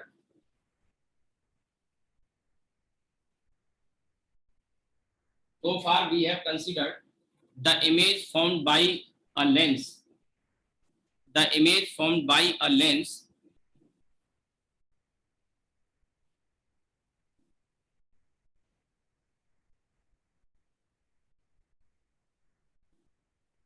image formed by a lens of a point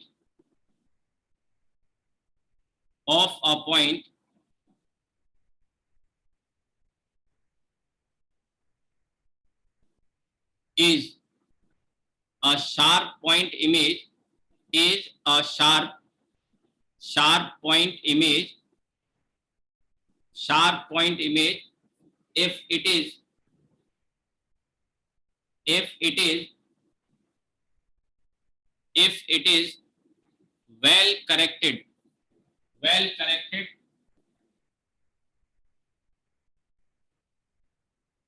for aberration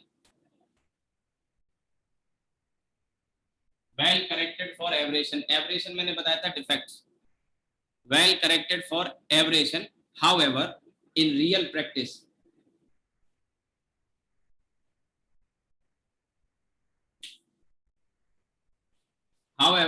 in real practice a sharp image is not formed a sharp image is not formed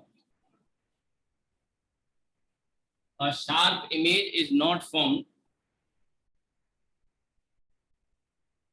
but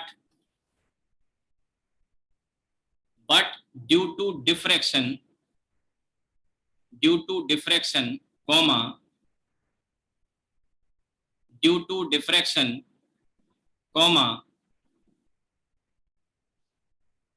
due to diffraction comma a circular disc type image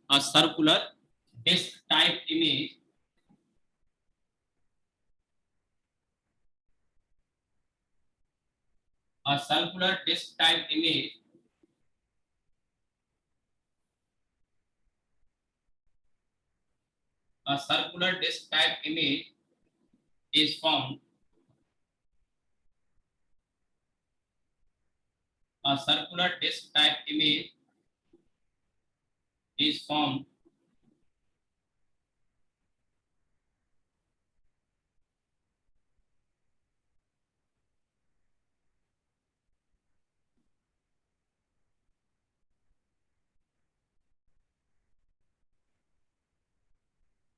यही वाली जो image है ना screen को मैंने ऐसे रख दिया थोड़ा सा तिरछा करके दिखा रहा हूं circular disc type image is formed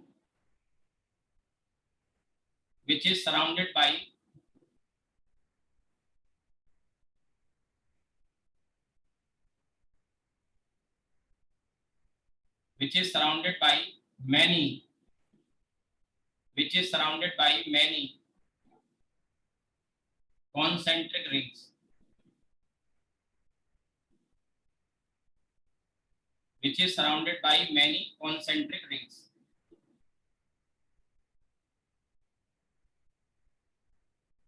ठीक है अब ये लेंस है ये ऑब्जेक्ट है पॉइंट ऑब्जेक्ट है ये और ये इसकी disc type circular disc type image है ठीक है इसमें बीच में मैं ये लाइन खींच रहा हूँ ये इसकी रेडियस को रिप्रेजेंट करेगा ये आपको व्हाइट वाला नजर आ रहा होगा फिर आप चाहो तो इसके बाहर एक और यहाँ पे बना सकते हैं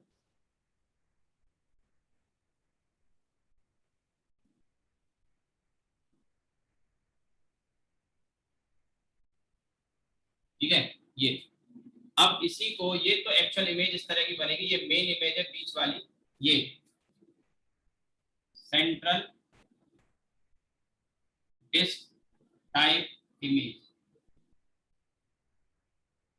अब इसको रिलेट कैसे करेंगे तो जैसे ये स्क्रीन है तो ऐसे स्क्रीन में ये पॉइंट ये पॉइंट ये पॉइंट ये पॉइंट और ये पॉइंट यहाँ पे आपको एक बात समझनी होगी कि ये सेंट्रल मैक्सिमा के करस्पॉन्डिंग ये वाला ये आपका सेंट्रल मैक्सिमा बनेगा इस तरह से ये इंटेंसिटी को शो कर रहा है फिर यहाँ पे बीच में एक पीक आएगा एक पीक यहाँ पे भी आएगा तो एक पीक यहाँ पे छोटा सा होगा और ये पीक थोड़ा और बड़ा होगा इस तरह से ऐसे ही यहाँ पे अगर आप देखेंगे तो यहाँ पे भी एक पीक आ जाएगा यहाँ पे और छोटा पीक आ जाएगा आप मेरी बात को समझे ये जो मेन इमेज है ना ये वाली इमेज ये सेंट्रल मैक्सिमा है सेंट्रल मैक्सिमा में सबसे ज्यादा इंटेंसिटी ये है तो ये मेन इमेज है ये बाकी ये इंटेंसिटी बहुत कम हो जाती है आपको मैं पहले भी बता चुका हूँ ये भी मैंने कुछ ज्यादा ही शो कर दिया ये इनकी इंटेंसिटी नेग्लिजिबल होती है ठीक है इसी तरह से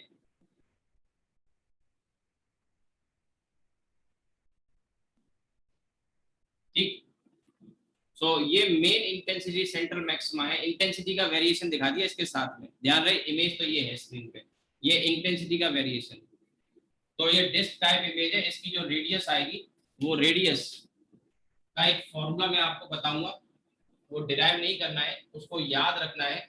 वही फॉर्मूला आगे भी काम आएगा माइक्रोस्कोप में और टेलीस्कोप में।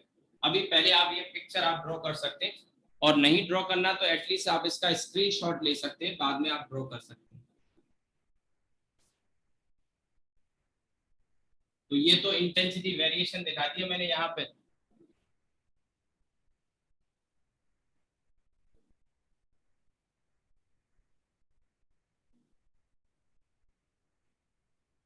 और ये central disc type image, actual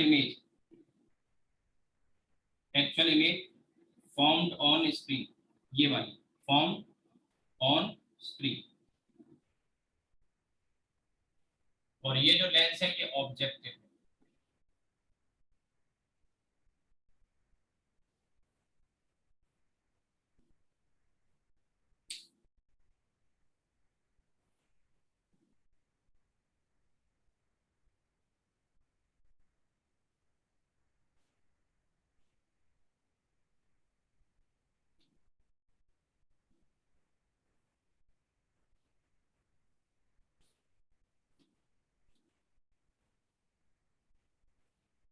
ठीक है, अब यहाँ पे पॉइंट समझिए कि अगर एक पॉइंट है तो चलो एक इमेज बन गई, लेकिन जैसे मैं आपको क्या बता रहा हूँ कि जैसे हम यहाँ पे टेलीस्कोप का यूज करके मून का सरफेस देख रहे हैं, तो वो पॉइंट मर्ज दिखाई दे रहे हैं। जैसे मैंने कहा ना, हम अपने चेहरे का फोटो खींच के और उसको जब जूम करते हैं ना, तो पिक्सल जब अलग अलग होते हुए नजर आते हैं, ऐसे ही वो हमें पॉइंट अभी शुरुआत में मर्ज दिखाई दे रहे हैं। अच्छा टेलीस्कोप हमारे पास नहीं है, लेकिन बढ़िया टेलीस्कोप आएगा तो पॉइंट अलग अलग हो जाएंगे, ठीक है, डिफरेंट अलग अलग दिखाई देंगे, रिजोल्व हो जाएंगे।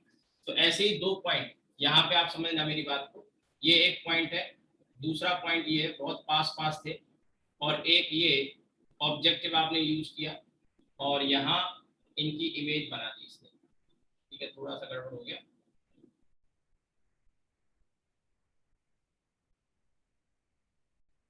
ये एक ऑब्जेक्टिव है, ये दो पॉइंट है, ये एक पॉइंट है और ये दूसरा पॉइंट है। तो ये एक ऐसे करके कि यहाँ पे एक इमेज बना दी, एक यहाँ इमेज बना दी। ठीक है, अब हमको लग रहा है कि ये अलग अलग है, लेकिन जब यहाँ इनकी डिस्क टाइप इमेज बनेगी, एक तो ये ऑब्जेक्टिव है और एक दूसरा ऑब्जेक्टिव ये है, दो अलग अलग लेंस इस्तेमाल किए। अब ये यहाँ इमेज बना रहा है, ये यहाँ इमेज बना रहा है, ठीक है, या और इसको चलो, इसमें आपको नजर आ रहा होगा कि इसमें ये दोनों अलग अलग बने हैं, ज्यादा क्लैरिटी है, जबकि नीचे वाले में अगर आप देखो तो नीचे वाले में क्या है, क्लैरिटी इतनी नहीं है, मतलब पास पास बन रहे हैं। अब इसका मतलब क्या है मैं बताना चाहूंगा, इसका मतलब ये है, ध्यान से समझना इस बात को, कि यहाँ पर जो इसमें ये जो दो डॉट बनी है ना, इनकी जो इमेज बन रही है ये, तो यहाँ पे इस पे स्क्रीन पे जो मैक्सिमम बनेगा ना, सेंट्रल मैक्सिमम, ध्यान से देखना, इसके करस्पॉन्डिंग जो सेंट्रल मैक्सिमम बना हुआ है और इसके करस्पॉन्डिंग जो सेंट्रल मैक्सिमम बना हुआ है, तो दोनों के सेंट्रल मैक्सिमम अलग अलग बने। ठीक है, तो हमको दोनों में क्लैरिटी नजर आ रही है। बाकी भी होंगे यहाँ पे, बाकी जो सेकेंडरी वाले हैं उनकी जरूरत नहीं है कि मेन इमेज है, तो ये और ये वेल सेपरेटेड है, इसको हम कहते हैं वेल रिजोल्व या जस्ट रिजोल्व। और इस वाले केस में अगर हम देखें तो इसका जो मैक्सिमा था वो ये आ रहा था ऐसे करके, अगर आपको नजर आ रहा हो, और नीचे वाली जो डॉट का वो मैक्सिमा ऐसे नजर आ रहा है, तो ये रिजोल्व नहीं हुए, ये ओवरलैपिंग कर रहे हैं। ठीक है, ओवरलैपिंग कर रहे हैं, तो यहाँ पे रिजोल्व हो नहीं पाए। आप इसको स्क्रीन को थोड़ा बड़ा करके अगर देख पा रहे हो तो आप करके देख सकते हैं, ये क्या है यहाँ पे, ये जस्ट रिजोल्व है, जस्ट रिजोल्व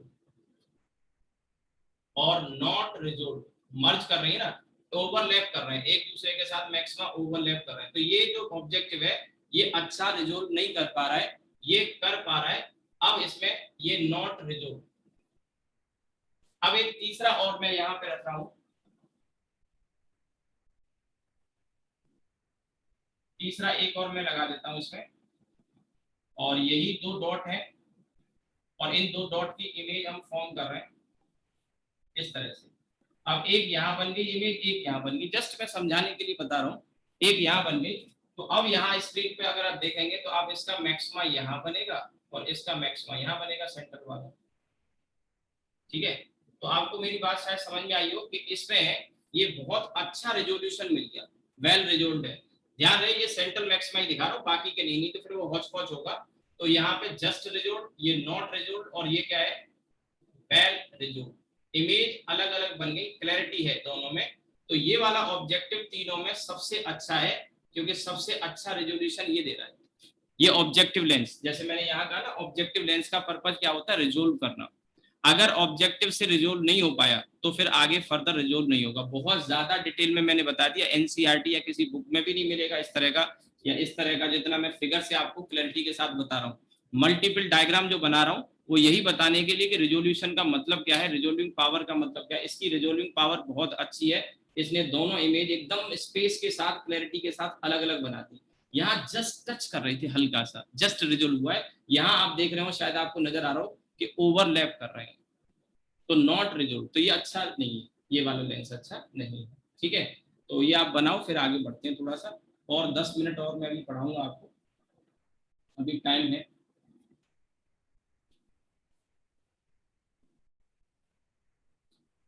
कल आपकी क्लास का टाइम यही रहेगा सेम, टेस्ट तो है वैसे आपका, पर मैं 8:30 से 10 तक पढ़ा दूंगा। आपका टेस्ट रहेगा 12 से रहेगा 12 से 2 बजे तक, फिजिक्स और केमिस्ट्री का, जो लोग देना चाहते हैं। और टाइमिंग आपकी क्लास की यही रहेगी 8:30 से 10। तो आपको बीच में 2 घंटे का ब्रेक मिल जाएगा, आप रिलैक्स कर सकते हैं।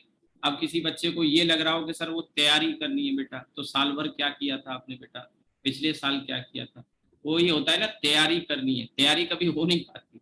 वो क्या कर लोगे, अब तक पूरी साल में कुछ नहीं किया, तो अब 1 घंटे 2 घंटे में कर क्या लोगे यार, कि तैयारी करनी है।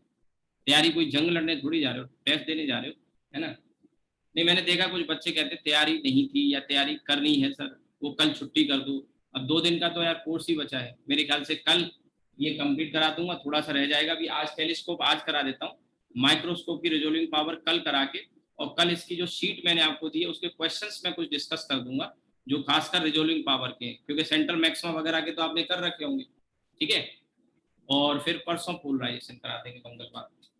पोलराइजेशन में तो खैर नहीं लगेगा टाइम, तो क्योंकि अभी इसमें ये सब सारी चीजें डिटेल में, और मुझे उम्मीद है कि आपने इतना तो पढ़ा भी नहीं होगा, किसी टीचर ने पढ़ाया। और ऐसा नहीं है आप सोचोगे ये फालतू, एनसीईआरटी उठाओ सब मिलेगा, ये फिगर भी आपको एनसीईआरटी मिल जाएगा, ये नहीं मिलेगा एनसीईआरटी में आपको।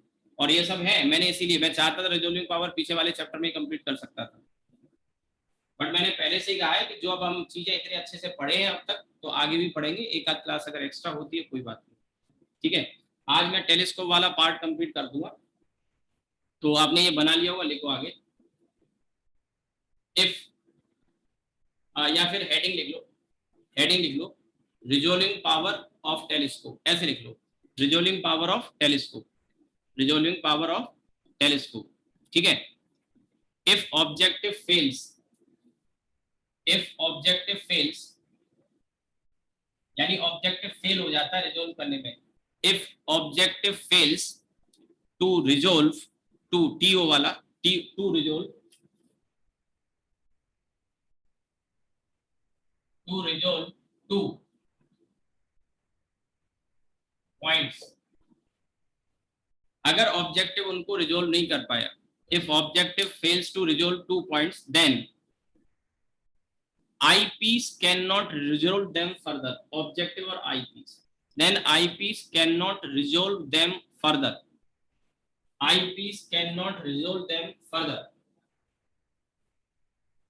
eyepiece cannot resolve them further,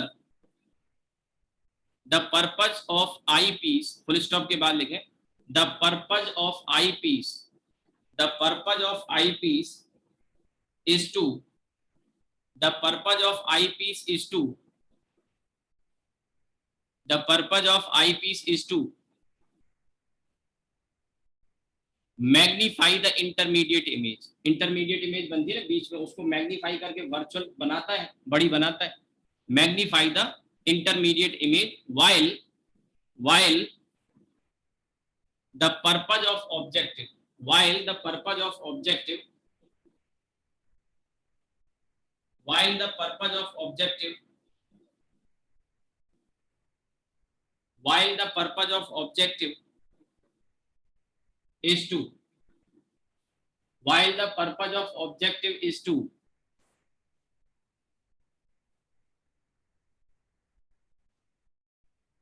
resolve 2 points, resolve 2 points distinctly.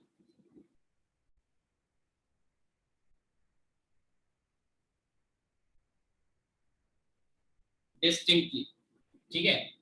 अब देखिए ये जो फिगर मैं बनाया है मैंने, ये वाला फिगर अब आपके आगे काम आने वाला है। इसी फिगर को चाहो तो दोबारा से बना लेना, मैं इसी में आपको बताने जा रहा हूं।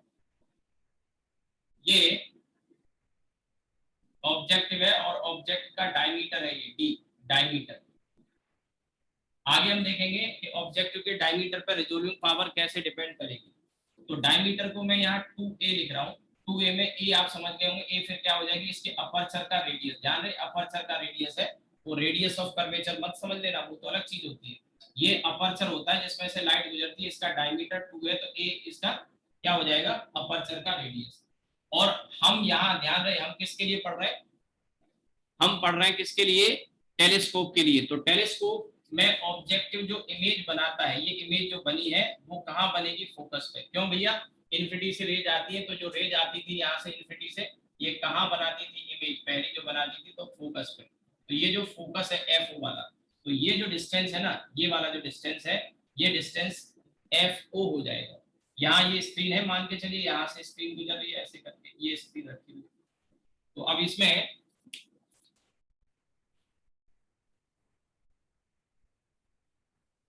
ये अलग है, ये स्क्रीन पे वेरिएशन दिखाया है, ठीक है। सो अब ये पॉइंट ऑब्जेक्ट है, ये डायमीटर ऑब्जेक्टिव लेंस हो गया। और इसमें ये जो डिस्टेंस होता है, ये स्क्रीन है, ठीक है। अब स्क्रीन को मैंने ऐसे पलट के आपके सामने ऐसे कर दिया, ठीक है। तो ये जो डिस्टेंस होगा, this distance is F no, this distance is F no.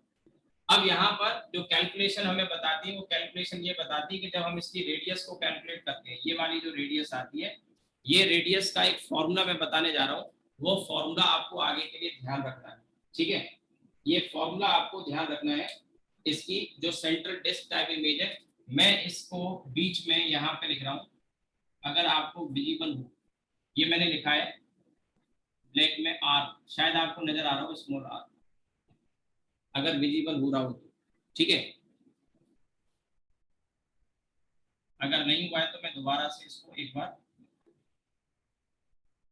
फिर से लिखने की कोशिश करता हूँ। तो इसमें ये इसकी रेडियस हमें शो करनी है,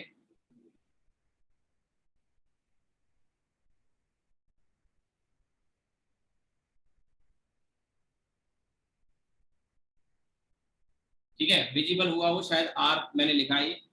तो अब इसमें यहाँ इसकी जो रेडियस है, इसकी रेडियस इसको मैं हटा सकता हूँ। तो ये जो रेडियस है, radius of disc type image equal to, या आर नॉट कह लेता हूँ, ये 1.22 lambda F by D, 1.22 lambda F by D. और इसमें एफ यही डिस्टेंस है, एफ ओ लिख दिया है, आप एफ भी लिख सकते हैं। एफ इसकी फोकल लेंथ है, ठीक है, ऑब्जेक्टिव लेंस की फोकल लेंथ है दिस एफ। और यहाँ एफ लिख लो, क्योंकि आई लेंस तो आ नहीं रहा है तो एक सिंगल ही लिख लेते हैं, कोई दिक्कत नहीं। ये फॉर्मूला कैसे आया, ये आपके लिए इंपॉर्टेंट नहीं है, इंपॉर्टेंट है इसको याद रखना है, क्योंकि आगे जो हमारा डिस्कशन है वो सारा डिस्कशन इसी पर होने जा रहा है, ठीक है। और इसी में बस हम इसके बाद फॉर्मूला निकालने जा रहे हैं। इसमें आप चाहो तो इसे इस तरह से भी लिख सकते हैं, 0.66, ठीक है, 0.1.22 है, 61 सॉरी 61 लेमडा एफ अपॉन ए। भैया डी की वैल्यू 2 है ना, तो मैंने ये लिख दिया। ये ऐसे भी आप इसको याद रख सकते हो, ठीक है। अब इसके आगे हम इसका रिजॉल्विंग पावर का फॉर्मूला निकालेंगे। पहले निकालेंगे रिजॉल्विंग लिमिट और उसके बाद रिजॉल्विंग पावर, ठीक है।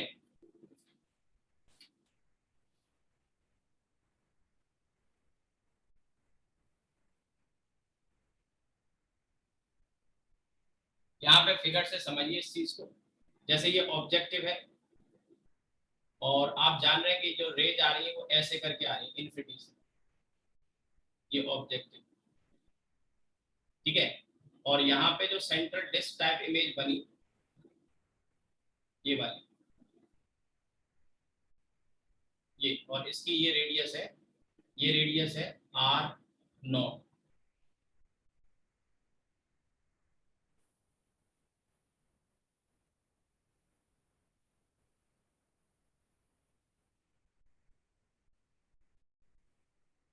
डिस्क टाइप इमेज, और ये जो डिस्टेंस है यू नो, बस ये इन्फिनिटी से एक ही रे दिखा दिए, ये एफ है, ये एंगल आपका थीटा है, ये एंगल भी थीटा है, ठीक है।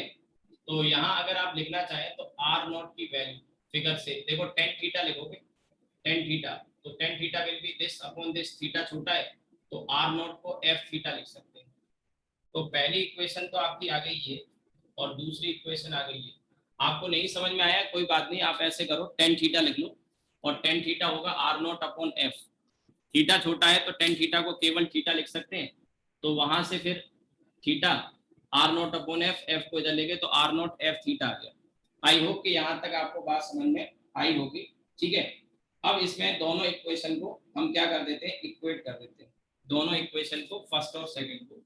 तो from first and second, from first and second, तो ये आर नॉट की वैल्यू जो कि एफ थीटा है, और आर नॉट की वैल्यू ये 1.22 लेमडा एफ अपॉन डी। तो आप देखेंगे एफ नॉट से एफ नॉट चला गया, ये जो थीटा आता है इसी थीटा को हम रिजोल्विंग लिमिट कहते हैं, किसकी, टेलीस्कोप की। और इसका जो रेसिप्रोकल होता है वो रेसिप्रोकल रिजोल्विंग पावर कहलाता है, ठीक है। It is called resolving limit, confuse मत हो जाना, रिजोल्विंग लिमिट है ऑफ टेलीस्कोप। और आप एक चीज और नोटिस करें, ये एंगल है तो इसे रेडियन या डिग्री में आप लिखेंगे एंगल, लेकिन ये डायमेंशन लेस होगा, ध्यान रखिएगा। थीटा है, एंगल है, तो डायमेंशन लेस होगा, तो रिजोल्विंग लिमिट टेलीस्कोप का पूछ लेगा कि इसका डायमेंशन क्या होगा, तो डायमेंशन लेस क्वांटिटी आ गया। यहाँ एक बात और समझने की है कि आगे मैं माइक्रोस्कोप जब पढ़ाऊंगा तो वहां पे थीटा में नहीं आने वाली, वहां डिस्टेंस में आने वाली, तो वो रिजोल्विंग लिमिट वहां डिस्टेंस में होगी, तो उसका डायमेंशन होगा मीटर में। डिस्टेंस है ना, तो मीटर में अगर ऐसा ही बात करेंगे, डायमेंशनल फॉर्मूला है। तो अभी ये it is called resolving limit of telescope, और इसका जो रेसिप्रोकल है, ठीक है, वो रिजोल्विंग पावर।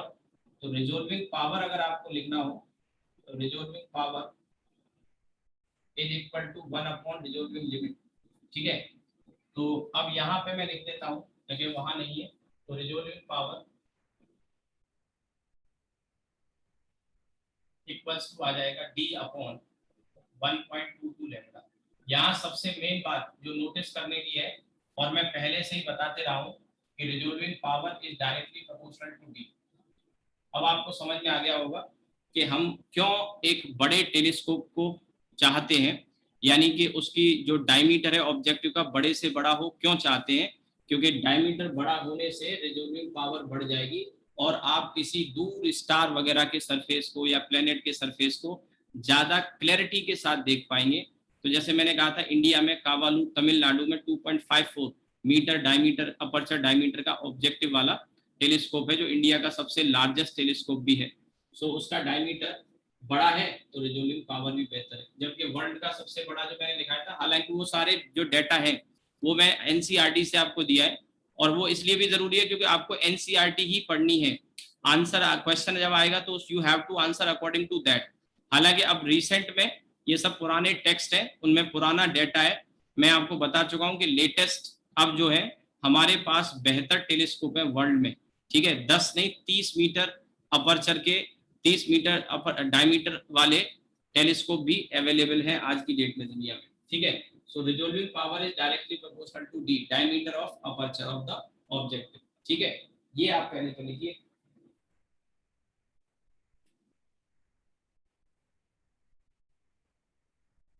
अभी बस इसको हम खत्म करेंगे, ठीक है।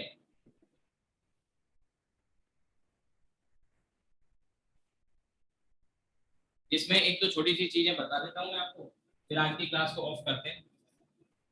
अभी इसमें कल मैं आपको माइक्रोस्कोप का बता दूंगा, उसमें ज्यादा टाइम नहीं लगेगा, क्योंकि ये वाला फॉर्मूला वहां पे भी यूज होगा। ये जो डिस्क टाइप इमेज बना बताया ना, ये फॉर्मूला वहां पे भी यूज होगा। बस अंतर ये है कि यहाँ इमेज फोकस पे बन गई थी, क्योंकि इन्फिनिटी से रे जा रही थी। वहां फोकस पे नहीं बन सकती, आपको पता है कि ऑब्जेक्ट भी पास में ही रखा होता है, तो इमेज फोकस पे नहीं बनती।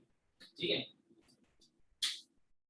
इसके अलावा एक चीज और आपने यहाँ पे जो नोटिस करी है वो लैम्डा के इनवर्सली प्रोपोर्शनल है।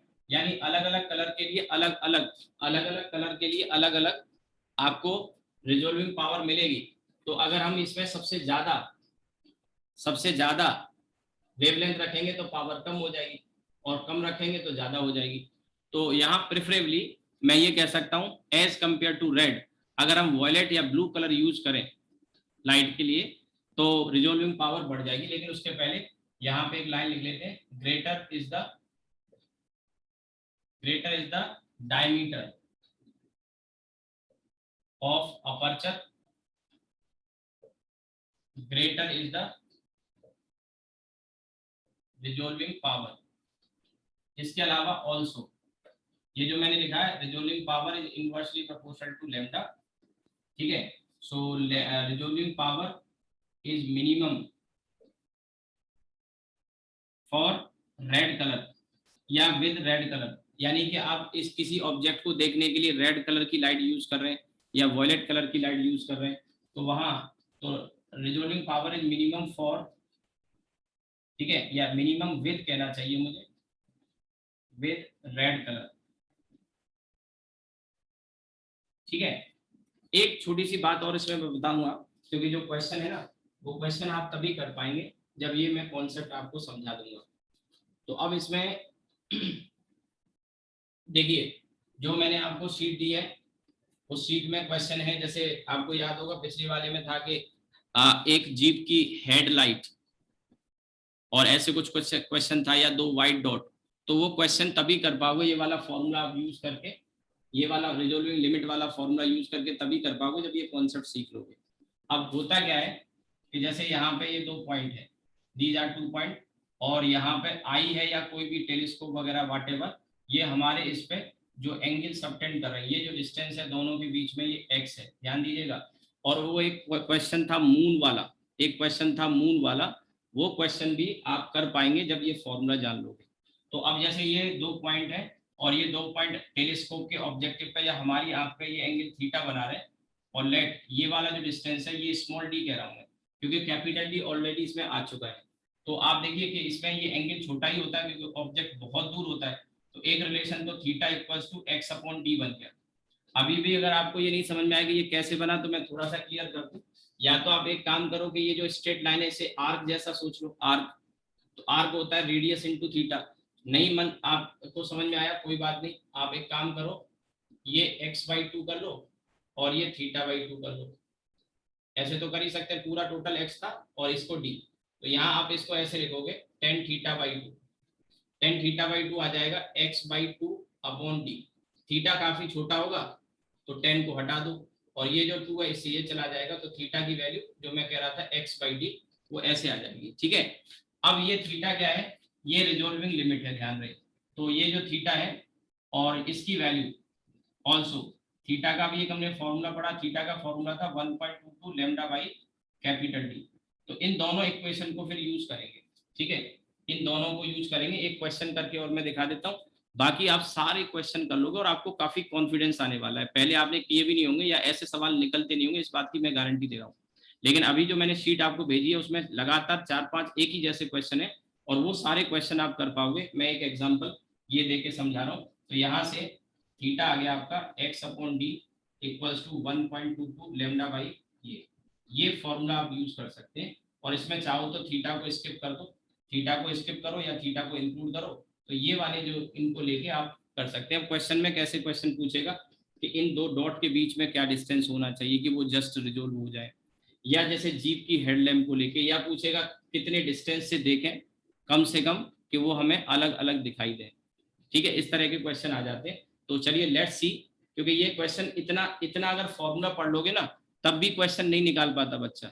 इतना पढ़ भी लिया ना तब नहीं निकलते। क्यों नहीं निकलते? क्योंकि ये चीजें पढ़ी नहीं है आपने, डिटेल में पढ़ाई नहीं है। इसीलिए क्वेश्चन नहीं आते। बस एक लास्ट क्वेश्चन ये मैं आपको बताता हूँ, बाकी आप प्रैक्टिस करेंगे।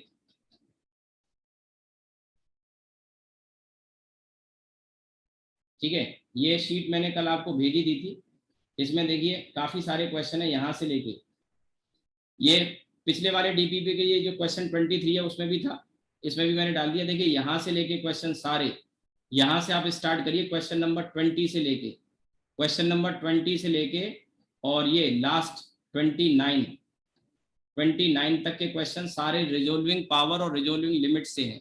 कुछ तो माइक्रोस्कोप के हैं जो कल मैं पढ़ाऊंगा, जैसे न्यूमेरिकल अपर्चर क्या है नहीं जानते बच्चे, अब ये क्वेश्चन जेईई मेन 2019 में आया, इससे ऊपर वाला क्वेश्चन भी है, ये सारे कर पाओगे आप। अभी माइक्रोस्कोप के हैं तो माइक्रोस्कोप तो छोड़ देना, अभी जो क्वेश्चन मैं आपको बताता हूँ जो आप कर सकते हो, देखो ये क्वेश्चन 22 आप कर सकते हो, 21 आप कर सकते हो। ठीक है, इसके अलावा ये जो 26 मून और अर्थ वाला क्वेश्चन है, टेलीस्कोप का क्या यूज है, ये आप कर सकते हो। तो मैं इसमें एक क्वेश्चन आपको करके बताता हूँ, 22 वाला ही चलो ले लेते हैं। 22 वाला क्या कह रहा है, 2 पॉइंट व्हाइट डॉट्स, ये 2 व्हाइट डॉट हो गई, आप इसको रिलेट करिए। ठीक है, 2 point white dot are 1 millimetre apart on a black pepper, एक ब्लैक पेपर पे 1 मिलीमीटर दूरी पर है। तो ये जो फिगर आप देख रहे थे, इस वाले फिगर में जो मैंने अभी स्क्रीन पे बनाया है, सॉरी बोर्ड पे बनाया है, तो इस वाले में आपने देखा कि यहाँ पर x जो डिस्टेंस है वो 1 मिलीमीटर क्वेश्चन में कह रहा है। ठीक है, x जो है वो 1 मिलीमीटर कह रहा है, स्क्रीन पे अगर उस बोर्ड पे आपको नजर आ रहा हो तो। ठीक है, वो 1 मिलीमीटर है, तो मैं यहाँ लिखते जाता हूँ एक तरफ से, ये आपने नोट कर ही लिया होगा, और विदाउट एनी टाइम लैग ये तुरंत आप सोल्व कर पाएंगे। ठीक है, तो अब यहाँ पे देखिए x की वैल्यू क्वेश्चन में आपको दे रखी है, कौन सा क्वेश्चन था, 22 डीपीपी का ही, x की वैल्यू 1 मिलीमीटर दे रखी है, पहले लिख लेते हैं ये 2 पॉइंट के बीच का। ठीक है, फिर आगे कह रहा है they are viewed by the eye of the pupil, अब आंख से देख रहे हैं, अब इसमें कोई हम वो यूज नहीं कर रहे, टेलीस्कोप या माइक्रोस्कोप यूज नहीं कर रहे, eye of the people of diameter 3 millimetre. ठीक है, अब जो आई का जो डायमीटर है वो 3 मिलीमीटर है, ध्यान रहे ये अपर्चर का डायमीटर हो गया। भैया आई में तो एक ही लेंस होता है, उसी लेंस को आप ऑब्जेक्टिव कह सकते हो, आंख में हमारे अंदर लेंस होता है ना, तो वो एक ही लेंस तो होता है, उसी लेंस को आप ऑब्जेक्टिव कह सकते हैं। तो जो ऑब्जेक्टिव का डायमीटर है वो 3 मिलीमीटर है। ठीक है, तो इसमें अब ये आ गया, अब यही बच्चे को समझ में आता है कि कौन सा फॉर्मूले में क्या है, बस आज के बाद आपको कॉन्फिडेंस आ जाएगा। लेकिन तो they are viewed by eye of the pupil diameter 3 millimetre, approximately what is the maximum distance at which these dots can be resolved by eye, ये मैक्सिमम डिस्टेंस कितनी दूरी से हम देखें, मैंने अभी आपको याद होगा यहाँ आई भी बनाया था, मैंने कहा आई भी हो सकती है, यहाँ पर टेलीस्कोप या माइक्रोस्कोप भी हो सकता है। तो कह रहा है ज्यादा से ज्यादा कितनी दूरी से देख सकते हैं, ज्यादा से ज्यादा इसलिए क्योंकि ये एंगल छोटा होता जाएगा, और एंगल छोटा होगा तो वो पॉइंट पास नजर आने लगेंगे, भाई दूर जाएंगे तो एंगल थीटा छोटा होगा ना, दूर जाएंगे तो पास होते जाएंगे, तो उनके रिजोल्यूशन की पॉसिबिलिटी कम हो जाएगी। तो ज्यादा से ज्यादा कितने, क्योंकि पास से तो नजर आ ही जाएंगे, कोई चीज मान ली पास से देखोगे तो क्लियर दिखाई देगी, जाहिर सी बात है, पर दूर से कितनी, तो ज्यादा से ज्यादा कितना डिस्टेंस होगा, तो ये जो डिस्टेंस डी है ये आपको बताना है कि डी डिस्टेंस कितना होगा। और आगे कुछ और भी कहा है, वेवलेंथ ऑफ लाइट भी बता दी इसने कि लाइट की वेवलेंथ जो है वो 500 नैनोमीटर है, येलो कलर की लाइट मान लो जिसमें वो देख रहा होगा।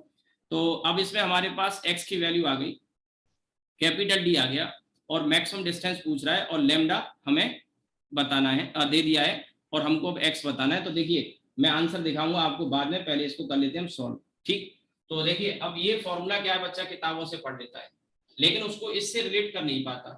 अब आप सोचिए ये फॉर्मूला लेके घूमते रहो, सवाल ही नहीं है कि आपसे क्वेश्चन हो जाए। ठीक है, तो आपको चीजें जब डिटेल में पढ़ोगे तभी क्वेश्चन होंगे, ऐसा एक भी टॉपिक नहीं है जहां पे आप क्वेश्चन नहीं कर सकते। तो हमें डी निकालना था, इस फॉर्मूले का यूज करेंगे, x upon D 1.22 lambda by capital D, unit का जरूर ध्यान रखें। तो हमको डी निकालना है, तो ये आ जाएगा डी एक्स और 1.22 लैम्डा, तो डी कैपिटल है 3 मिलीमीटर, 3 मिलीमीटर 10 की पावर -3, एक्स हमको दिया है 1 मिलीमीटर यानी 10 की पावर -3, और 1.22 लैम्डा 500 नैनोमीटर यानी 5 × 10 टू दी पावर -7। ठीक है भाई, तो -7 है, तो ये आपका ये तो कट ही जाएगा, और ये ऊपर जाके 10 बचेगा, ऊपर हो गया ये जाके 30, एक 10 बचा ना, यहाँ से ऊपर चला जाएगा 35 से डिवाइड करोगे 6, और 6 डिवाइडेड बाई 1.22, तो ये वैल्यू अंदाजे से, वैसे 1.2 कर ले तो 5 आ जाएगी। और ध्यान रखना सारा डाटा आपने मीटर में रखा है, तो एसआई में रखा है, तो ये आपकी वैल्यू लगभग 5 मीटर आ गई। 5 से थोड़ा सा कम आंसर आएगा। देखो 1.2 होता, एग्जाम में एग्जैक्टली कैलकुलेट नहीं करना होता, वहां टाइम भी बचाना है। 1.2 होता तो 5 मीटर आता, पर 1.22 है तो 5 मीटर से थोड़ा सा कम आ रहा होगा, 4.98 टाइप का। अब देख लेते हैं 4.98 है या 5 ही दे रखा है। आई होप का आपको बात तो समझ में आ ही गई होगी। ठीक है, अब मैं आंसर आपको दिखा देता हूं इसका। सो पहला आंसर है, आप देखिए ध्यान से, पहला जो आंसर है, ठीक है, इसमें 5 metre, 1 metre, 6 metre, 3 metre. Answer देखोगे AI-EEE में यानी जेई मेन में आया, क्वेश्चन नंबर 22 का आंसर ए है। 22 का आंसर ए है, ठीक है, देख लिया होगा आपने। अब ये क्वेश्चन हो गया, ठीक है। इसके ऊपर वाला भी कर सकते हो आप। Headlight of a jeep are 1.22 metre apart. देखो ये जीप की हेडलाइट है, जीप की हेडलाइट है, और सामने से एक आदमी आ रहा है। कई बार एक्सीडेंट हो जाता है, वो बेचारा नहीं देख पाता, आंखें कमजोर हो चुकी हैं, दो लाइट एक नजर आ रही हैं, तो उसको क्या लग रहा है कि दुपहिया वाहन आ रहा है, टू व्हीलर आ रहा है, और चला जाता है, दोनों लाइट बीच में जाके टक्कर कर देता है। रात को कई वजह हो सकती है, कम दिखाई दे रहा है, या फिर जो रात को जो है वो समझ गए होगे आप, टुन्न होके आता है शाम को अपना मौसम बना के, तो वो विजिबिलिटी खराब हो जाती है, तो दो लाइट एक नजर आती है। कुछ लोगों को एक दो नजर आते हैं, कुछ लोगों को दो एक नजर आते हैं। ठीक है, ठीक है। तो अब ये दो हेडलाइट हैं। अब पढ़िए क्वेश्चन, कह रहा है the headlight of a jeep are 1.2 metre apart, यानी ये डिस्टेंस x 1.2 मीटर है। ठीक है।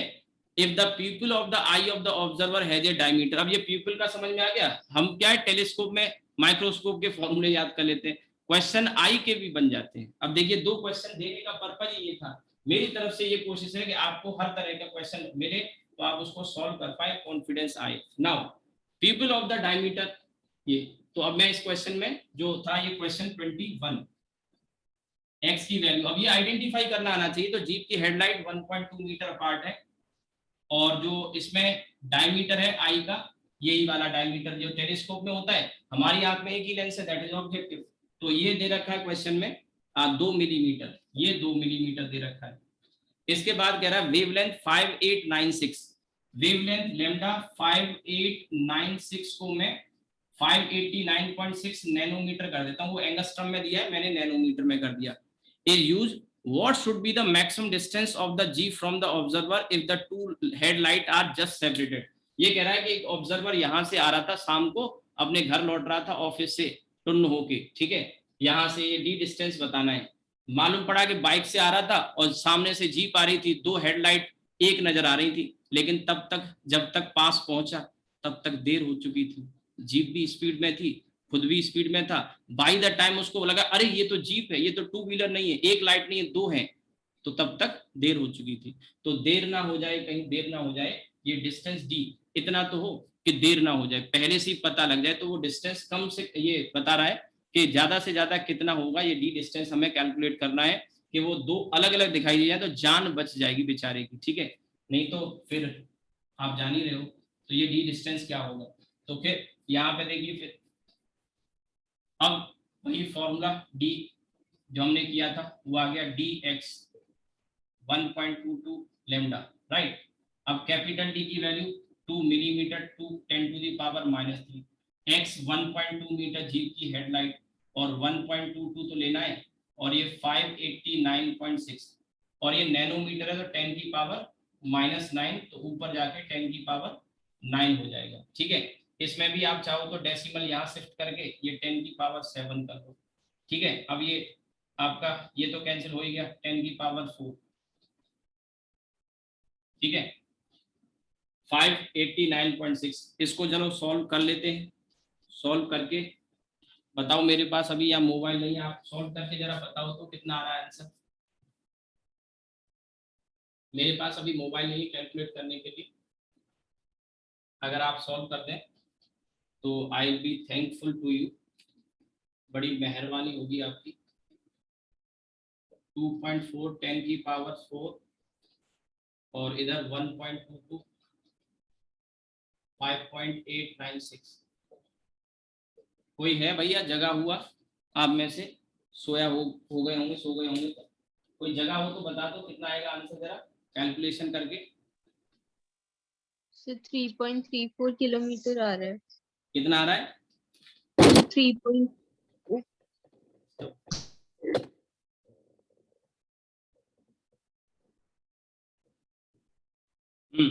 बताओ। So 3.34 किलोमीटर आ रहा है। अच्छा 3.34 किलोमीटर आ रहा है। अरे तो ये तो बहुत डिस्टेंस है, जान तो बच ही जाएगी। ठीक है, जान बचाना ही पर्पज था। 3.34 किलोमीटर आ रहा है क्योंकि 10 की पावर 4 आया, बहुत डिस्टेंस है यार, बहुत डिस्टेंस है। मुझे लगता है कि इसमें तो जान पक्का बच जाएगी बंदे की। अब देखिए इसमें जरा आंसर देख लेते हैं। कैलकुलेशन तो आपको समझ में आएगी, बस वैल्यू रखनी है हमें। तो ये आंसर हमारा 3.34 किलोमीटर, सी वाला आंसर है 21 का, सी वाला आंसर है। 21 का सी ही है। आप देखिए 21 का सी ऑप्शन नजर आ गया होगा आपको। ठीक है, सो ये इस तरह से क्वेश्चन आप इसमें निकाल सकते हैं। एक मैंने बता दिया। अब मैं आपको जो सजेस्ट करूंगा, ये सारे क्वेश्चन कहाँ से करना है आपको, 20 क्वेश्चन नंबर 20 से लेके और लास्ट में एक देखिए ये भी क्वेश्चन है 25, assuming human pupil to have a radius of, ये वाला है। लेकिन ये 26 वाला क्वेश्चन मून वाला, ये रियल प्रैक्टिस में टेलीस्कोप का क्वेश्चन है, इसको आप करिएगा, बढ़िया एग्जाम्पल है। और ये माइक्रोस्कोप वाले में आपको कल पढ़ा दूंगा, तो माइक्रोस्कोप वाले भी आप कर पाएंगे।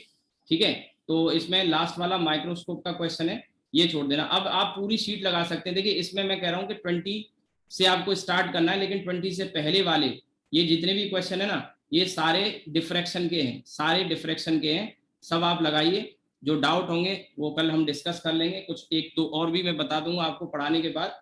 कल ये आपका माइक्रोस्कोप वाला मैं कंप्लीट कर दूंगा, और इसके 2-4 क्वेश्चन और मैं बता दूंगा डिफ्रैक्शन वाले।